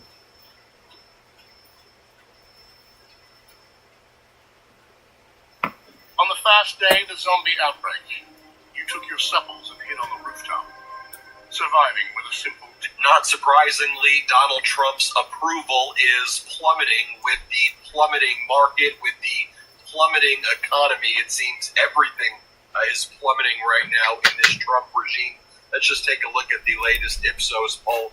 Trump's approval on the economy, which for reasons that were unclear to me, were previously high. I don't know why, but now 51% of Americans disapprove of the way Donald Trump is handling the economy. On this question, the U.S. should make Canada the 51st state because the stupidest question that we've ever mentioned is that the U.S. should make Canada the 51st state because the two countries are already so intertwined. 80% disagree, 17% agree. It's a good idea for the U.S. to charge higher tariffs on imported goods, even if prices increase. 53% disagree, 32% agree. Trump's moves to shake up the economy are too erratic. 57% agree, 32% disagree. The U.S. should take over the Gaza Strip and develop the area for tourism. 84% disagree, 12% agree. Expanding U.S. territory will help the nation prosper. 68% disagree, 29% agree. I support Ukraine's use of U.S.-supplied arms to strike inside of Russia. 54% agree, 42% disagree. The problems of Ukraine are none of our business, and we should not interfere. 57% disagree, 47% agree. Net favorables, Trump, -9%. Vance, -20%. Elon Musk, -21%. Trump's approval on handling the cost of living, 57% disapprove, 32% approve. Trump's approval on foreign policy, 48% disapprove, 37% approve. Do you consider Canada an ally, a neutral country, or an enemy? 59% of Americans say an ally. Only 2% say an enemy, which is interesting because now, if you ran that poll in Canada, I think only 25 to 30% of Canadians still view the United States as an ally, even though the American people stand with Canada because of the Trump regime's policies, and Trump's unfavorability continues to soar. His favorability plummets. And I mean, look, he brought the NATO Secretary General into the Oval Office on Thursday, and what Donald Trump was talking about was invading Los Angeles to take the water and turn on a faucet. Here's what Trump talked about in front of the NATO Secretary General and the world press. Play. I broke into Los Angeles. Can you believe it? I had a break-in. I invaded Los Angeles and we opened up the water, and the water is now flowing down. They have so much water they don't know what to do. They were sending it out to the Pacific for environmental reasons. Okay, can you believe it? And in the meantime, they lost 25,000 houses. They lost, and nobody's ever seen anything like it. But he's a psychotic individual. I live in Los Angeles. What he's saying is not true. What he did do is send the Army Corps of Engineers to invade and break into reservoirs in Northern California, nowhere near Southern California, after the fires were already out. And then he dumped over 2 billion gallons of water onto farmland in Central and Northern California, nowhere near where the fires were previously, which were put out. And he destroyed the farmers' livelihoods going into the summers. And those were some of the areas that were reddish in California. Those were the Republican voter farmers. And he destroyed their summer. So it's a bunch of insanity. If you heard some of those laughs as I was going through this segment, I'll bring in Democratic I'm taking it away. You didn't listen again. I mean, you hear these questions, and I'm with you. I mean, the fact that we have to even ask these questions is outrageous. But here it is, and your colleagues, these spineless MAGA Republicans, are like, "Oh, things are going really good." What do you make of all of this mess? I got to tell you, our constituents are livid at this point. We're getting tremendous outreach. The main reason being that I'm talking about even people in the middle, people who might have voted for Trump. We're hearing from, for instance, small businesses. We're one of the biggest kind of concentrations of light manufacturing anywhere in the Midwest. And Illinois' biggest trading partner is Canada. And so we have tremendous number of exports and imports coming across the border, and these businesses are just seeing their prices skyrocket for their inputs. And now that they're having to pay a lot more to build whatever they're building, they can't sell what they're trying to sell either at the prices that they were expecting. And meanwhile, our farmers met with me on Thursday, farmers from central and southern Illinois, and complained about retaliation in the form of tariffs, counter tariffs on their goods. And so they are very upset. Then you have just residents, everyday people who are paying 27% more for eggs at the grocery store, a lot more for groceries in general. I had the president of the local 881 of United Food and Commercial Workers as my guest for the State of the Union. He reported that for his 35,000 workers, many of them cannot afford the groceries that they are stocking on the shelves of their grocery stores. And so this is just a complete mess, and it's why, as you saw, Trump's unfavorability is skyrocketing. There's also now, I showed them one stat where Americans rightfully view Canada as an ally. Trump is treating Canada like an enemy, and so the people of Canada are boycotting tourism. They're not showing up in the vacations. They're canceling their conferences here. They're taking American booze off their shelf. They're buying Canada. And that aspect, not just the retaliatory tariffs, the world is now boycotting America. I don't even know who America under Trump regime is allied with. I can't make. I'm sure one of the things you're hearing too is like people can't even make sense of what he's doing. That's why I'm saying I'm not trying to be hyperbolic when I say it's psychotic. It's psychotic. Well, I should tell you that my district is also home to one of the biggest concentrations of Ukrainian Americans, and for that matter, Eastern European Americans of any congressional district. These people are beside themselves because they see that we are basically taking the side of a dictator, a communist dictator, basically in the form of Vladimir Putin. They're not technically a communist country, but they just act like it. And we are disfavoring a freedom-loving democracy in the form of Ukraine. And they are beside themselves about that. And then they see that what we're doing with Canada, what we're doing with our friends and partners and allies elsewhere, means that whether it's Poland or whether it's any other NATO country, or for that matter, whether it's South Korea or Japan or anyone else with whom we have treaty alliances, can't rely on us. And that drives them insane.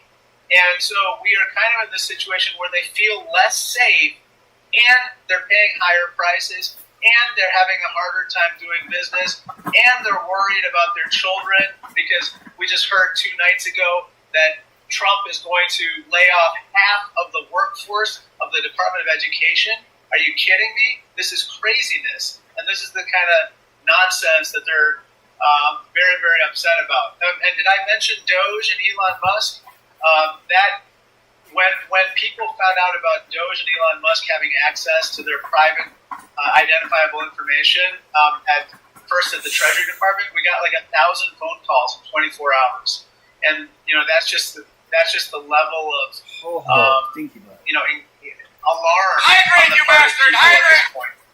Right, and federal spending went up last month. It didn't go down. With all of this maximum, it was the highest month of federal spending ever in history. $603 billion.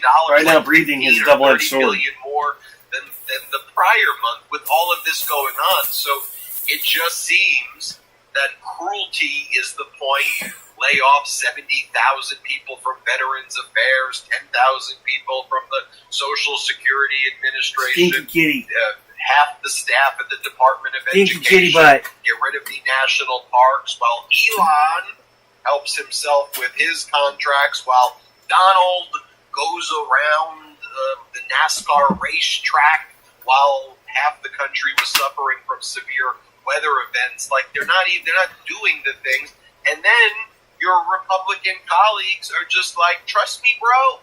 Trust me. You need pain. That's their line. Their line is, you need to experience this pain and suffering for the greater good. Do your constituents want pain and suffering and infliction of harm? Like that's what they're saying. Absolutely not. And, one of the worst things that I heard the other day, apparently there was a report that maybe it was Howard Lutnick or it was Scott Bessent, one of those billionaire cabinet secretaries, actually said that we should go into a recession. Can you believe that? That somehow going into a recession would be a good thing for America. And I was saying to my friends, like, we need to get back to basics here. We need to do whatever we can.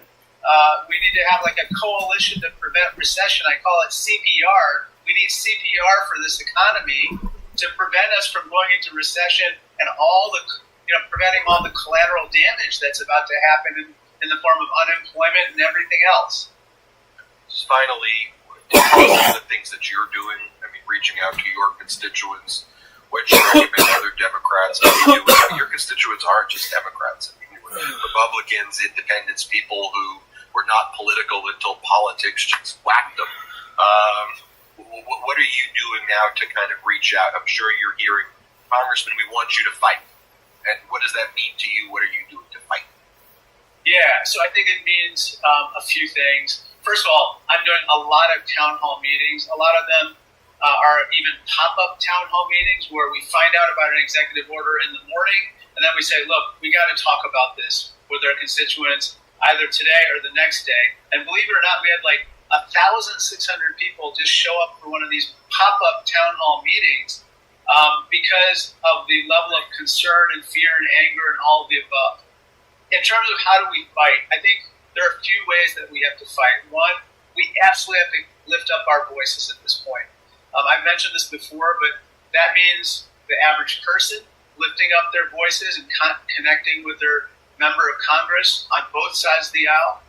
It means us in Congress using our tools on committees to bring about accountability and transparency. We came within one vote of successfully subpoenaing Elon Musk, and we have to keep doing that. We have to get him to testify under oath about what the hell he's doing at Doge. Secondly, we have to continue with the litigation both inside and outside Congress. Third, we have to use our votes, and that's very important. As you know, we do have some leverage. We need to use it accordingly. And then last, we we have to go to our Republican colleagues and we have to say, look, you have choices. You can either harm your constituents by gutting Medicaid, for instance, or you can do the right thing and oppose those moves. If you decide to do the wrong thing, we're going to hold you accountable. And that's going to be at the next elections. It could be in your primaries, whatever. But the point is that we need to do everything. We need to fight in the court of public opinion. We need to fight in the legal system, and of course we need to fight in the halls of Congress. We will never surrender. We cannot surrender. Congressman Raja Krishnamoorthi, thanks for joining. Thank you so much, my friend. Everybody hit subscribe. Let's get to...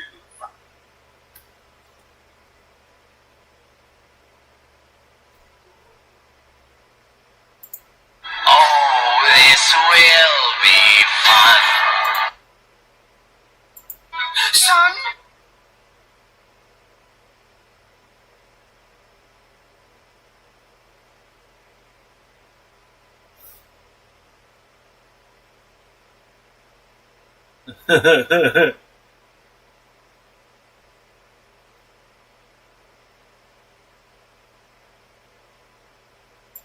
Has been hotel stuffs. Take that, depression! Ha! No.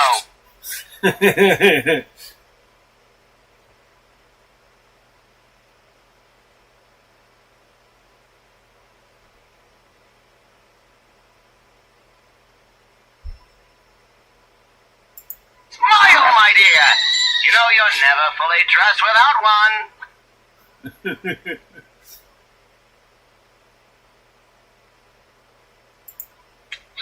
And what can you do, my effeminate fellow? I can suck your dick. Ah, no. Whoops.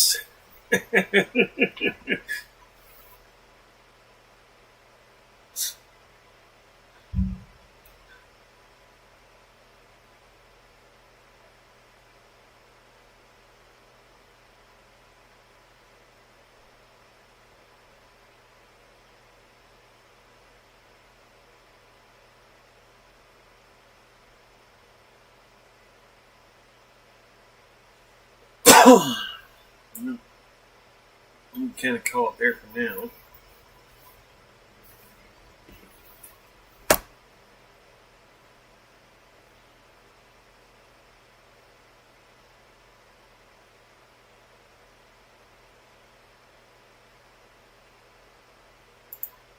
If I wanted to hurt anyone here, I would have done so already.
Some kind of fucking clown? Maybe. You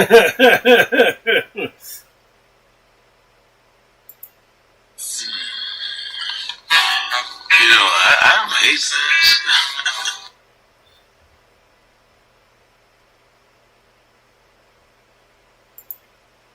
But I ain't your fucking pet. But you are. Big talk for someone who's also on a leash. What did you say?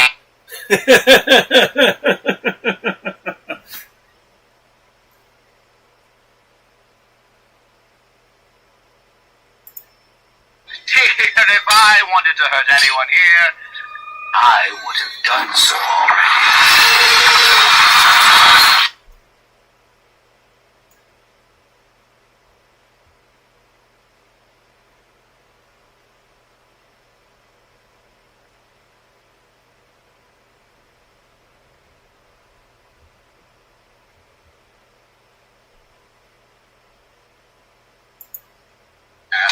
Yes, I know it's been a while since someone with style treated hell to a broadcast. Dinner for joy! What is needed, boys? Instead of a clout-chasing, mediocre video podcast.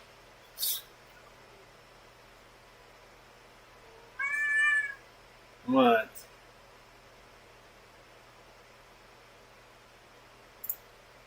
Oh, you gotta be fucking kidding me.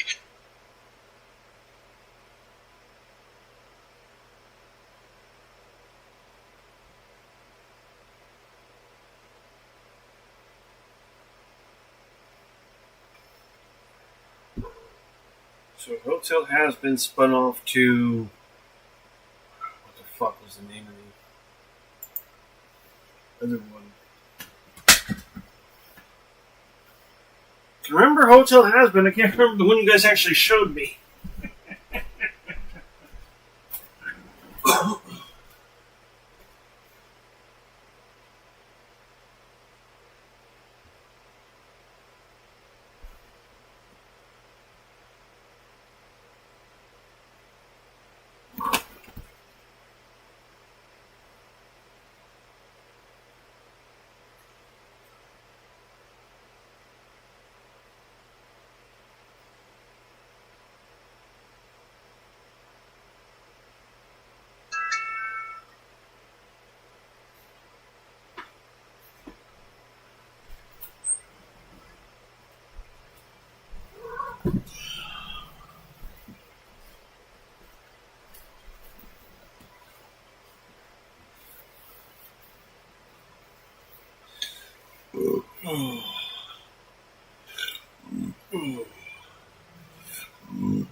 Has been.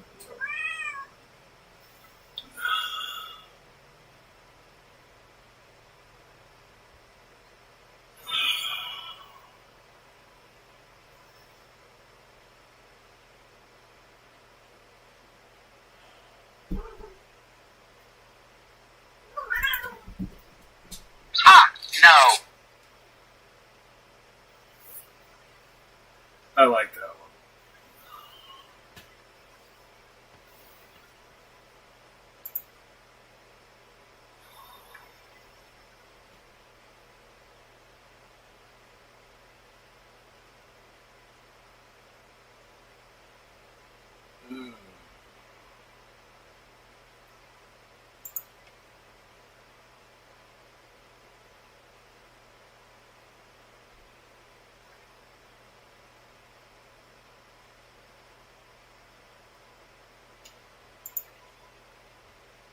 I'm pretty tired.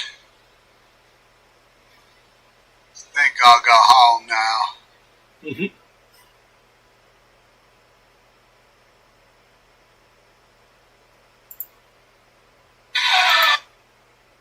It's got the marker on it.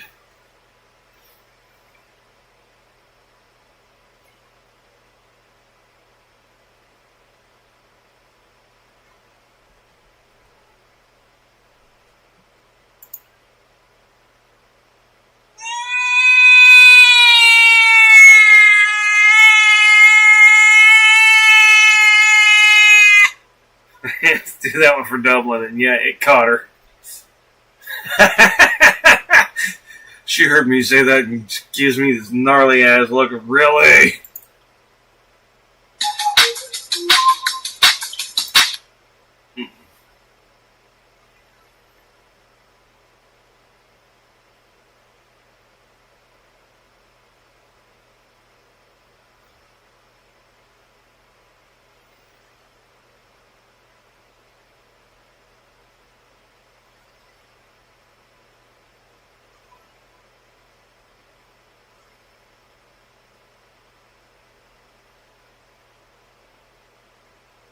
This one. This one gets at it.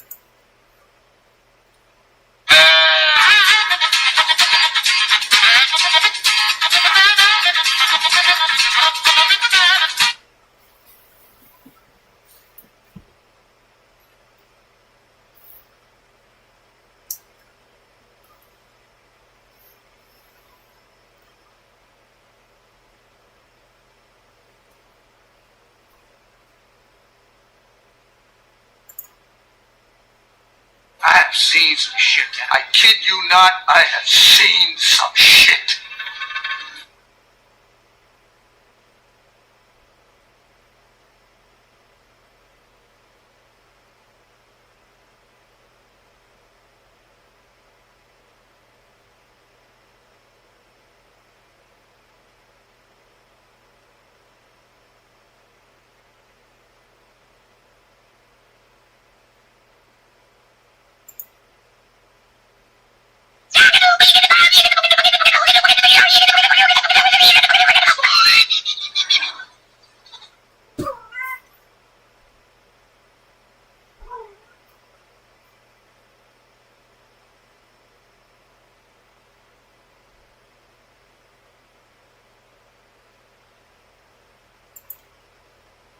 I can smell the failure.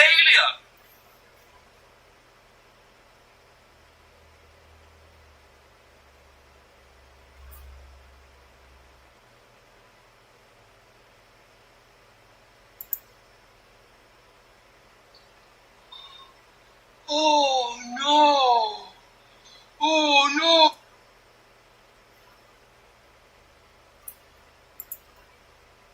I may not have a brain, gentlemen, but I have an idea.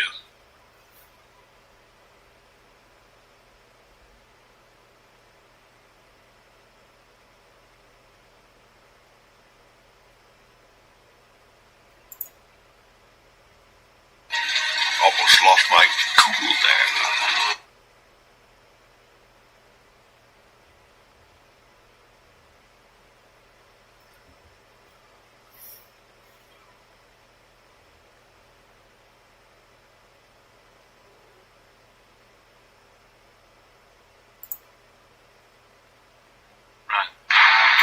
Yeah.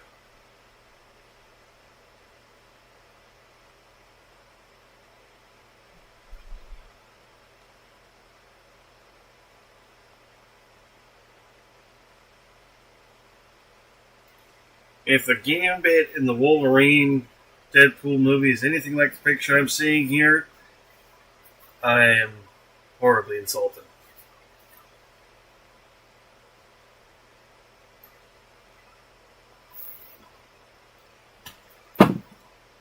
Wrong actor, wrong outfit, no. Just no.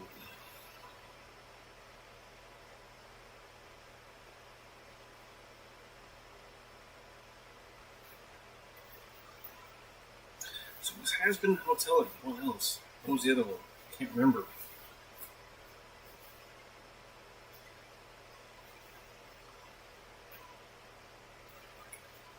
Ah!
So I'm just kind of doing a little bit of redeem work while we're sitting here.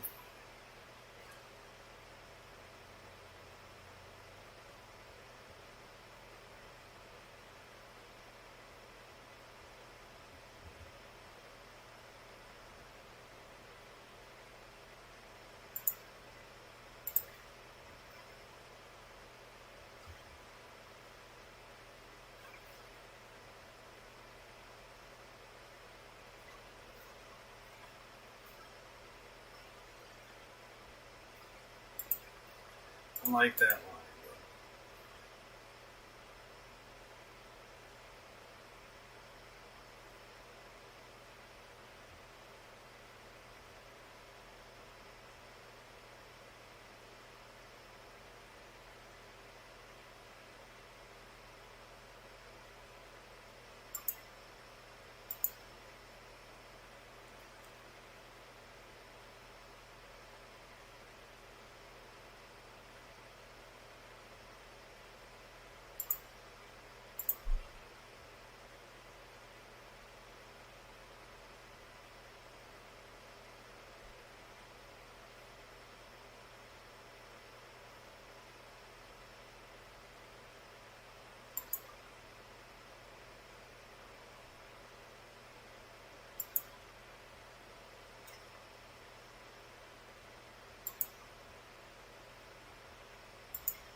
my stabbing. Oh, please.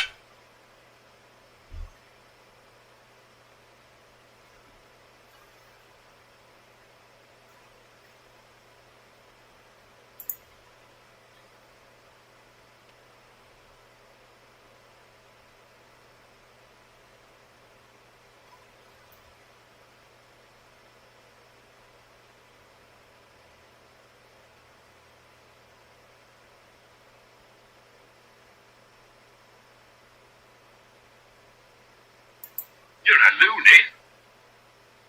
Run, bitch! Run!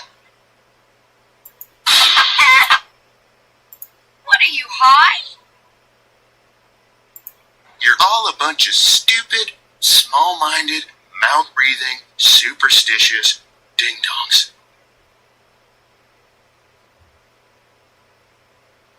Christ, when does it end?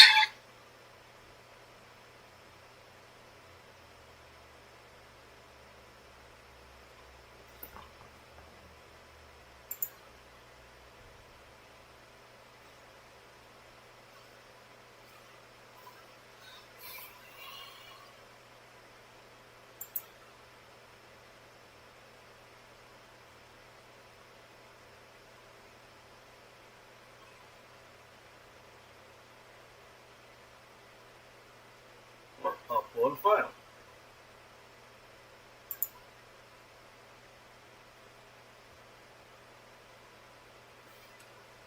Image, GIF, tags, and so on.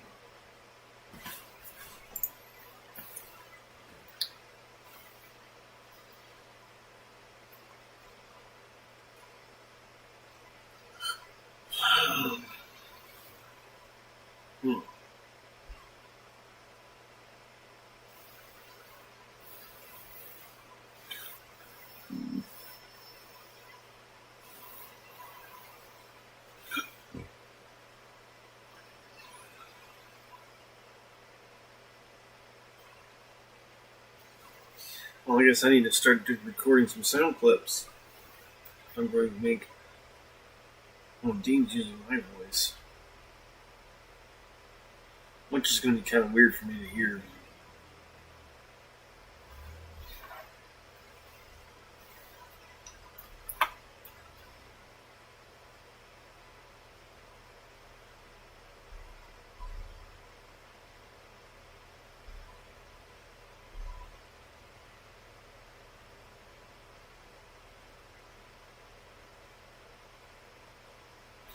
Not to mention, I'm sure exactly what I want us to do.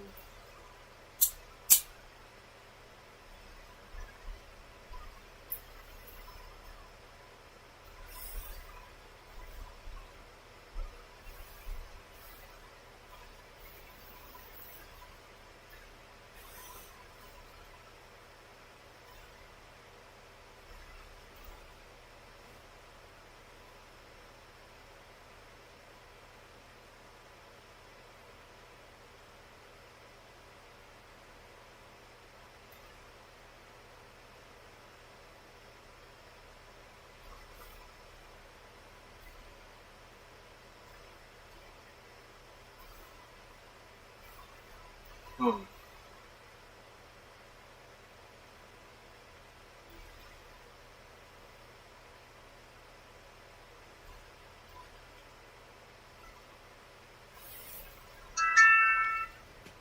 Well, we can get some clips. Some lights.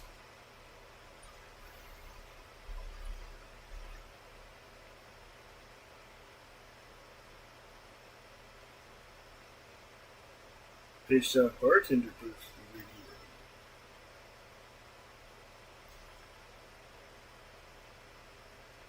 This guy's pretty good. Okay, Junior, being pro-vaccine on your beginning of March bingo card? Like, seriously, did we get hell freezing over before we got GTA 6, or am I just having a fucking stroke?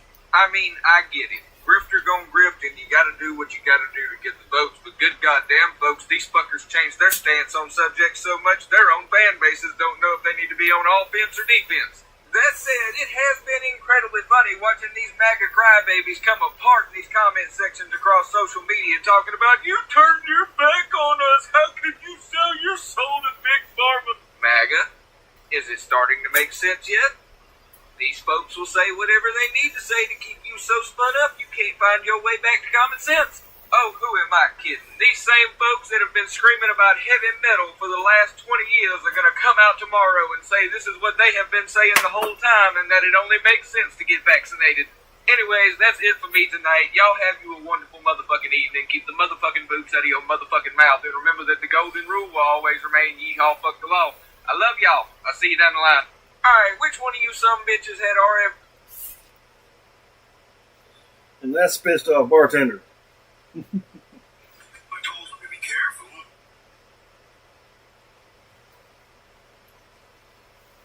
Alright, I gotta pee this was.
Why did that take me so long? Why'd I have to look it up? That's understandable.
One more. One more.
Yay, somebody else remembers.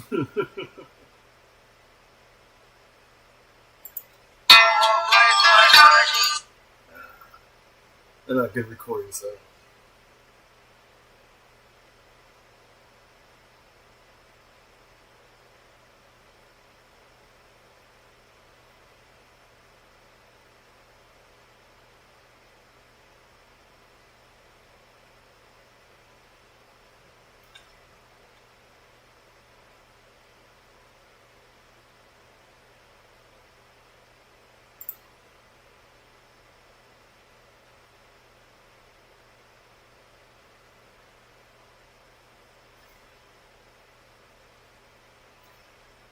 Oh, yeah.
Ugh.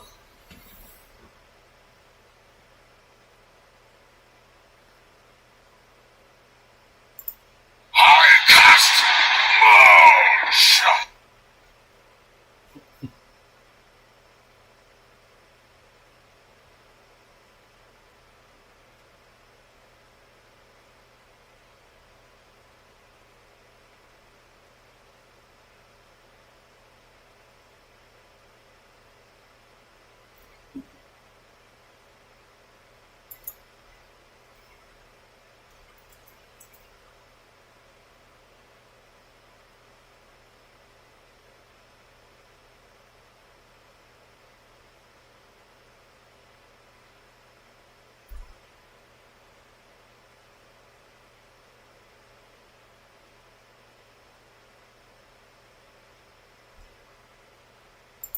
Dude, cast a spell.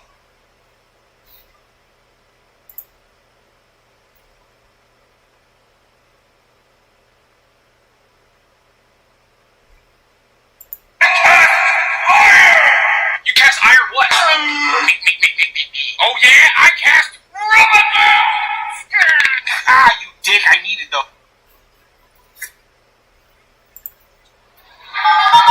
Extremely slow internet.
You shall not cast! I would cast Profound Maidens upon thee, but I see another wizard has beat me to it!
I just hate how loud that is.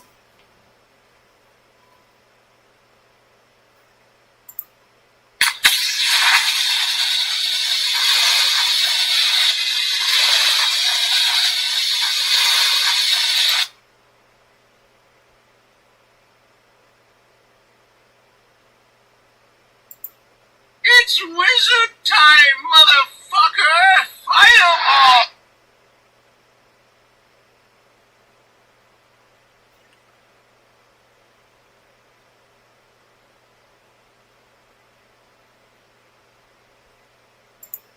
Everybody wanna see me throw...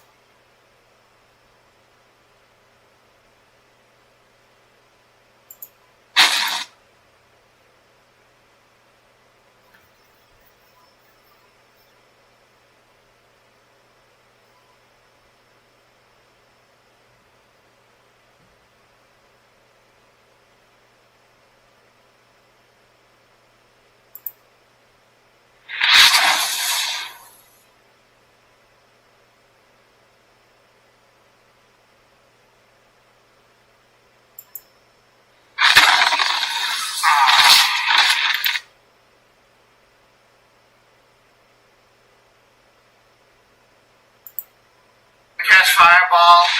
Dude. Catch fireball. Why? What is that gonna accomplish? It's gonna help. I'm gonna catch fireball. It's gonna help.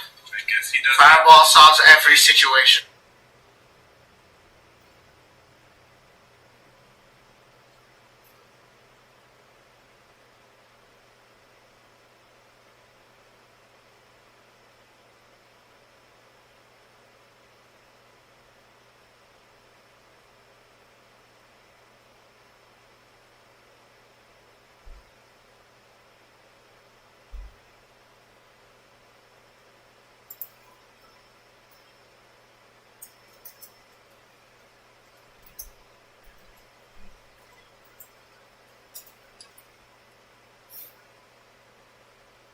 Fireball.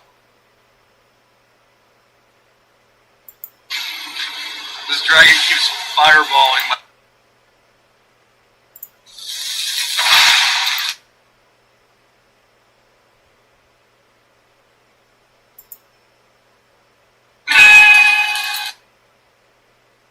These are so loud.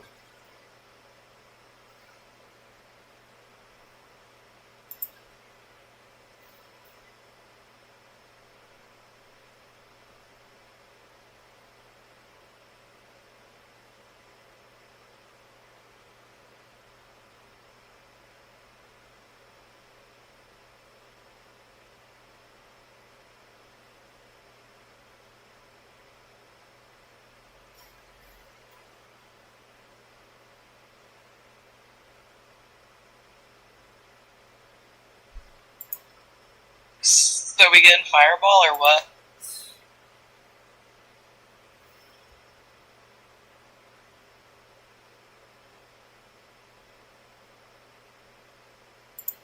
Fireballs, yum!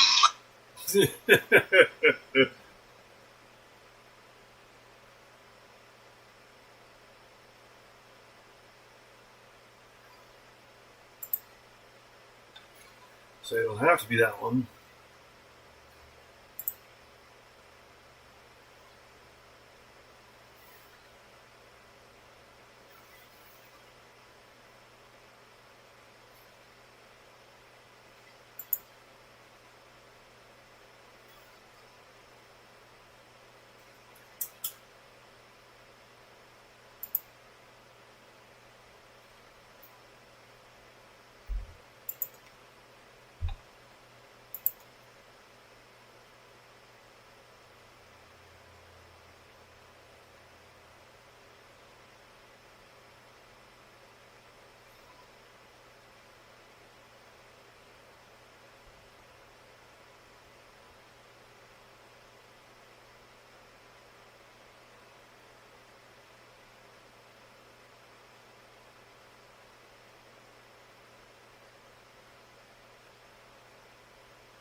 There it is.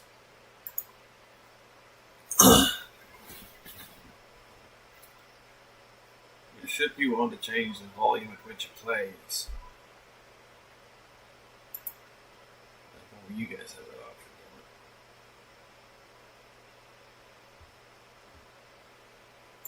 But there's some new games to play around with.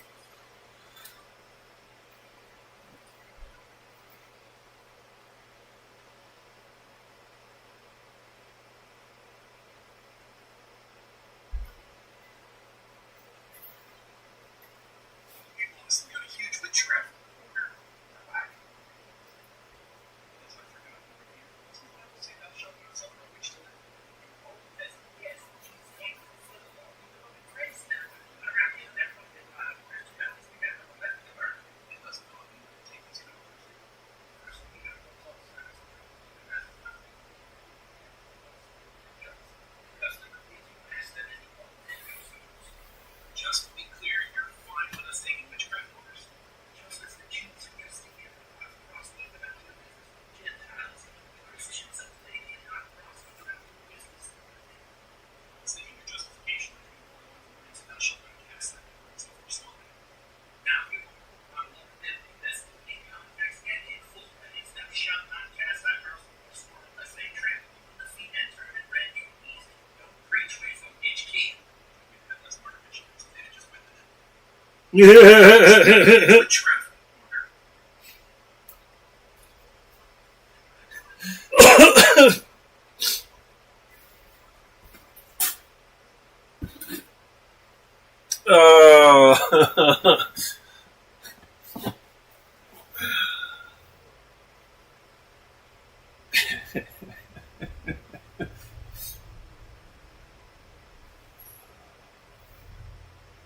Should not preach for evil without might get killed. It sounds like we could have saved a lot of mercenaries if they had just read the Bible. Oh my.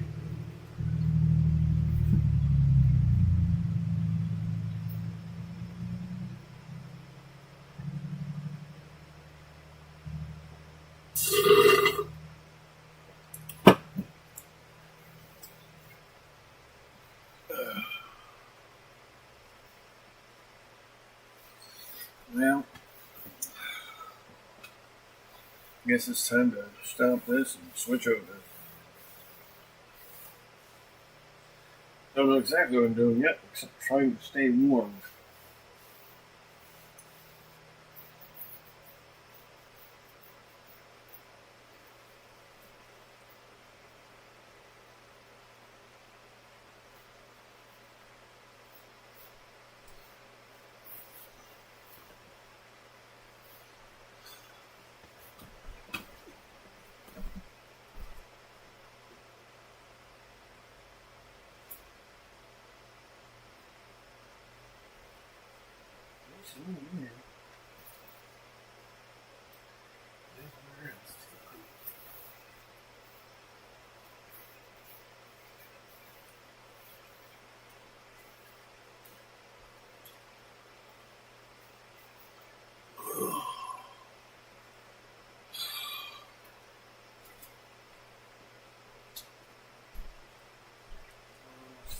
Sure we'll fix it.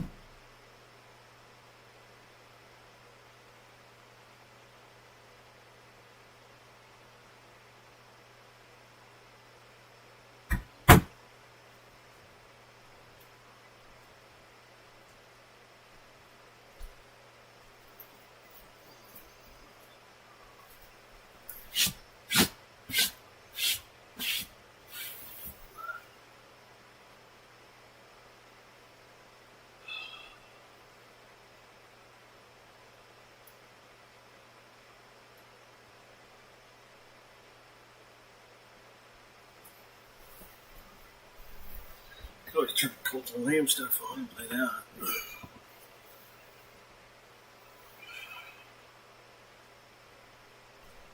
Which really doesn't sound half bad.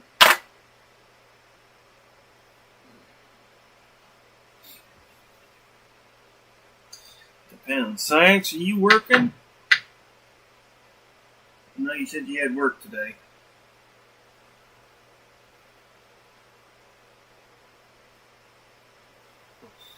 Why am I saying this? It just sends you a text. If you're working, you're more likely to get that. At the same time, if you're working, that will interrupt you at work.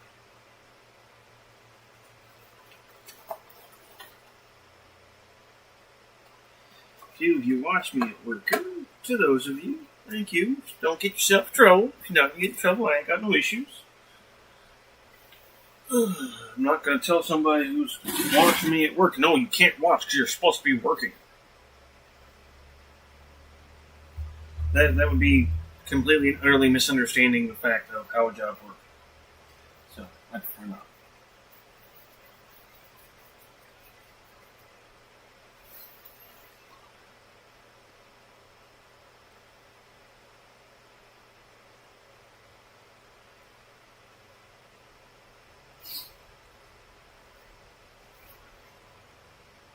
Alright, so some of the new redeems I put in there.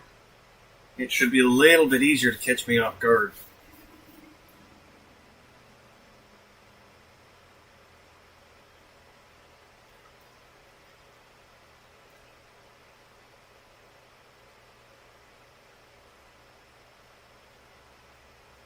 Some of them are loud.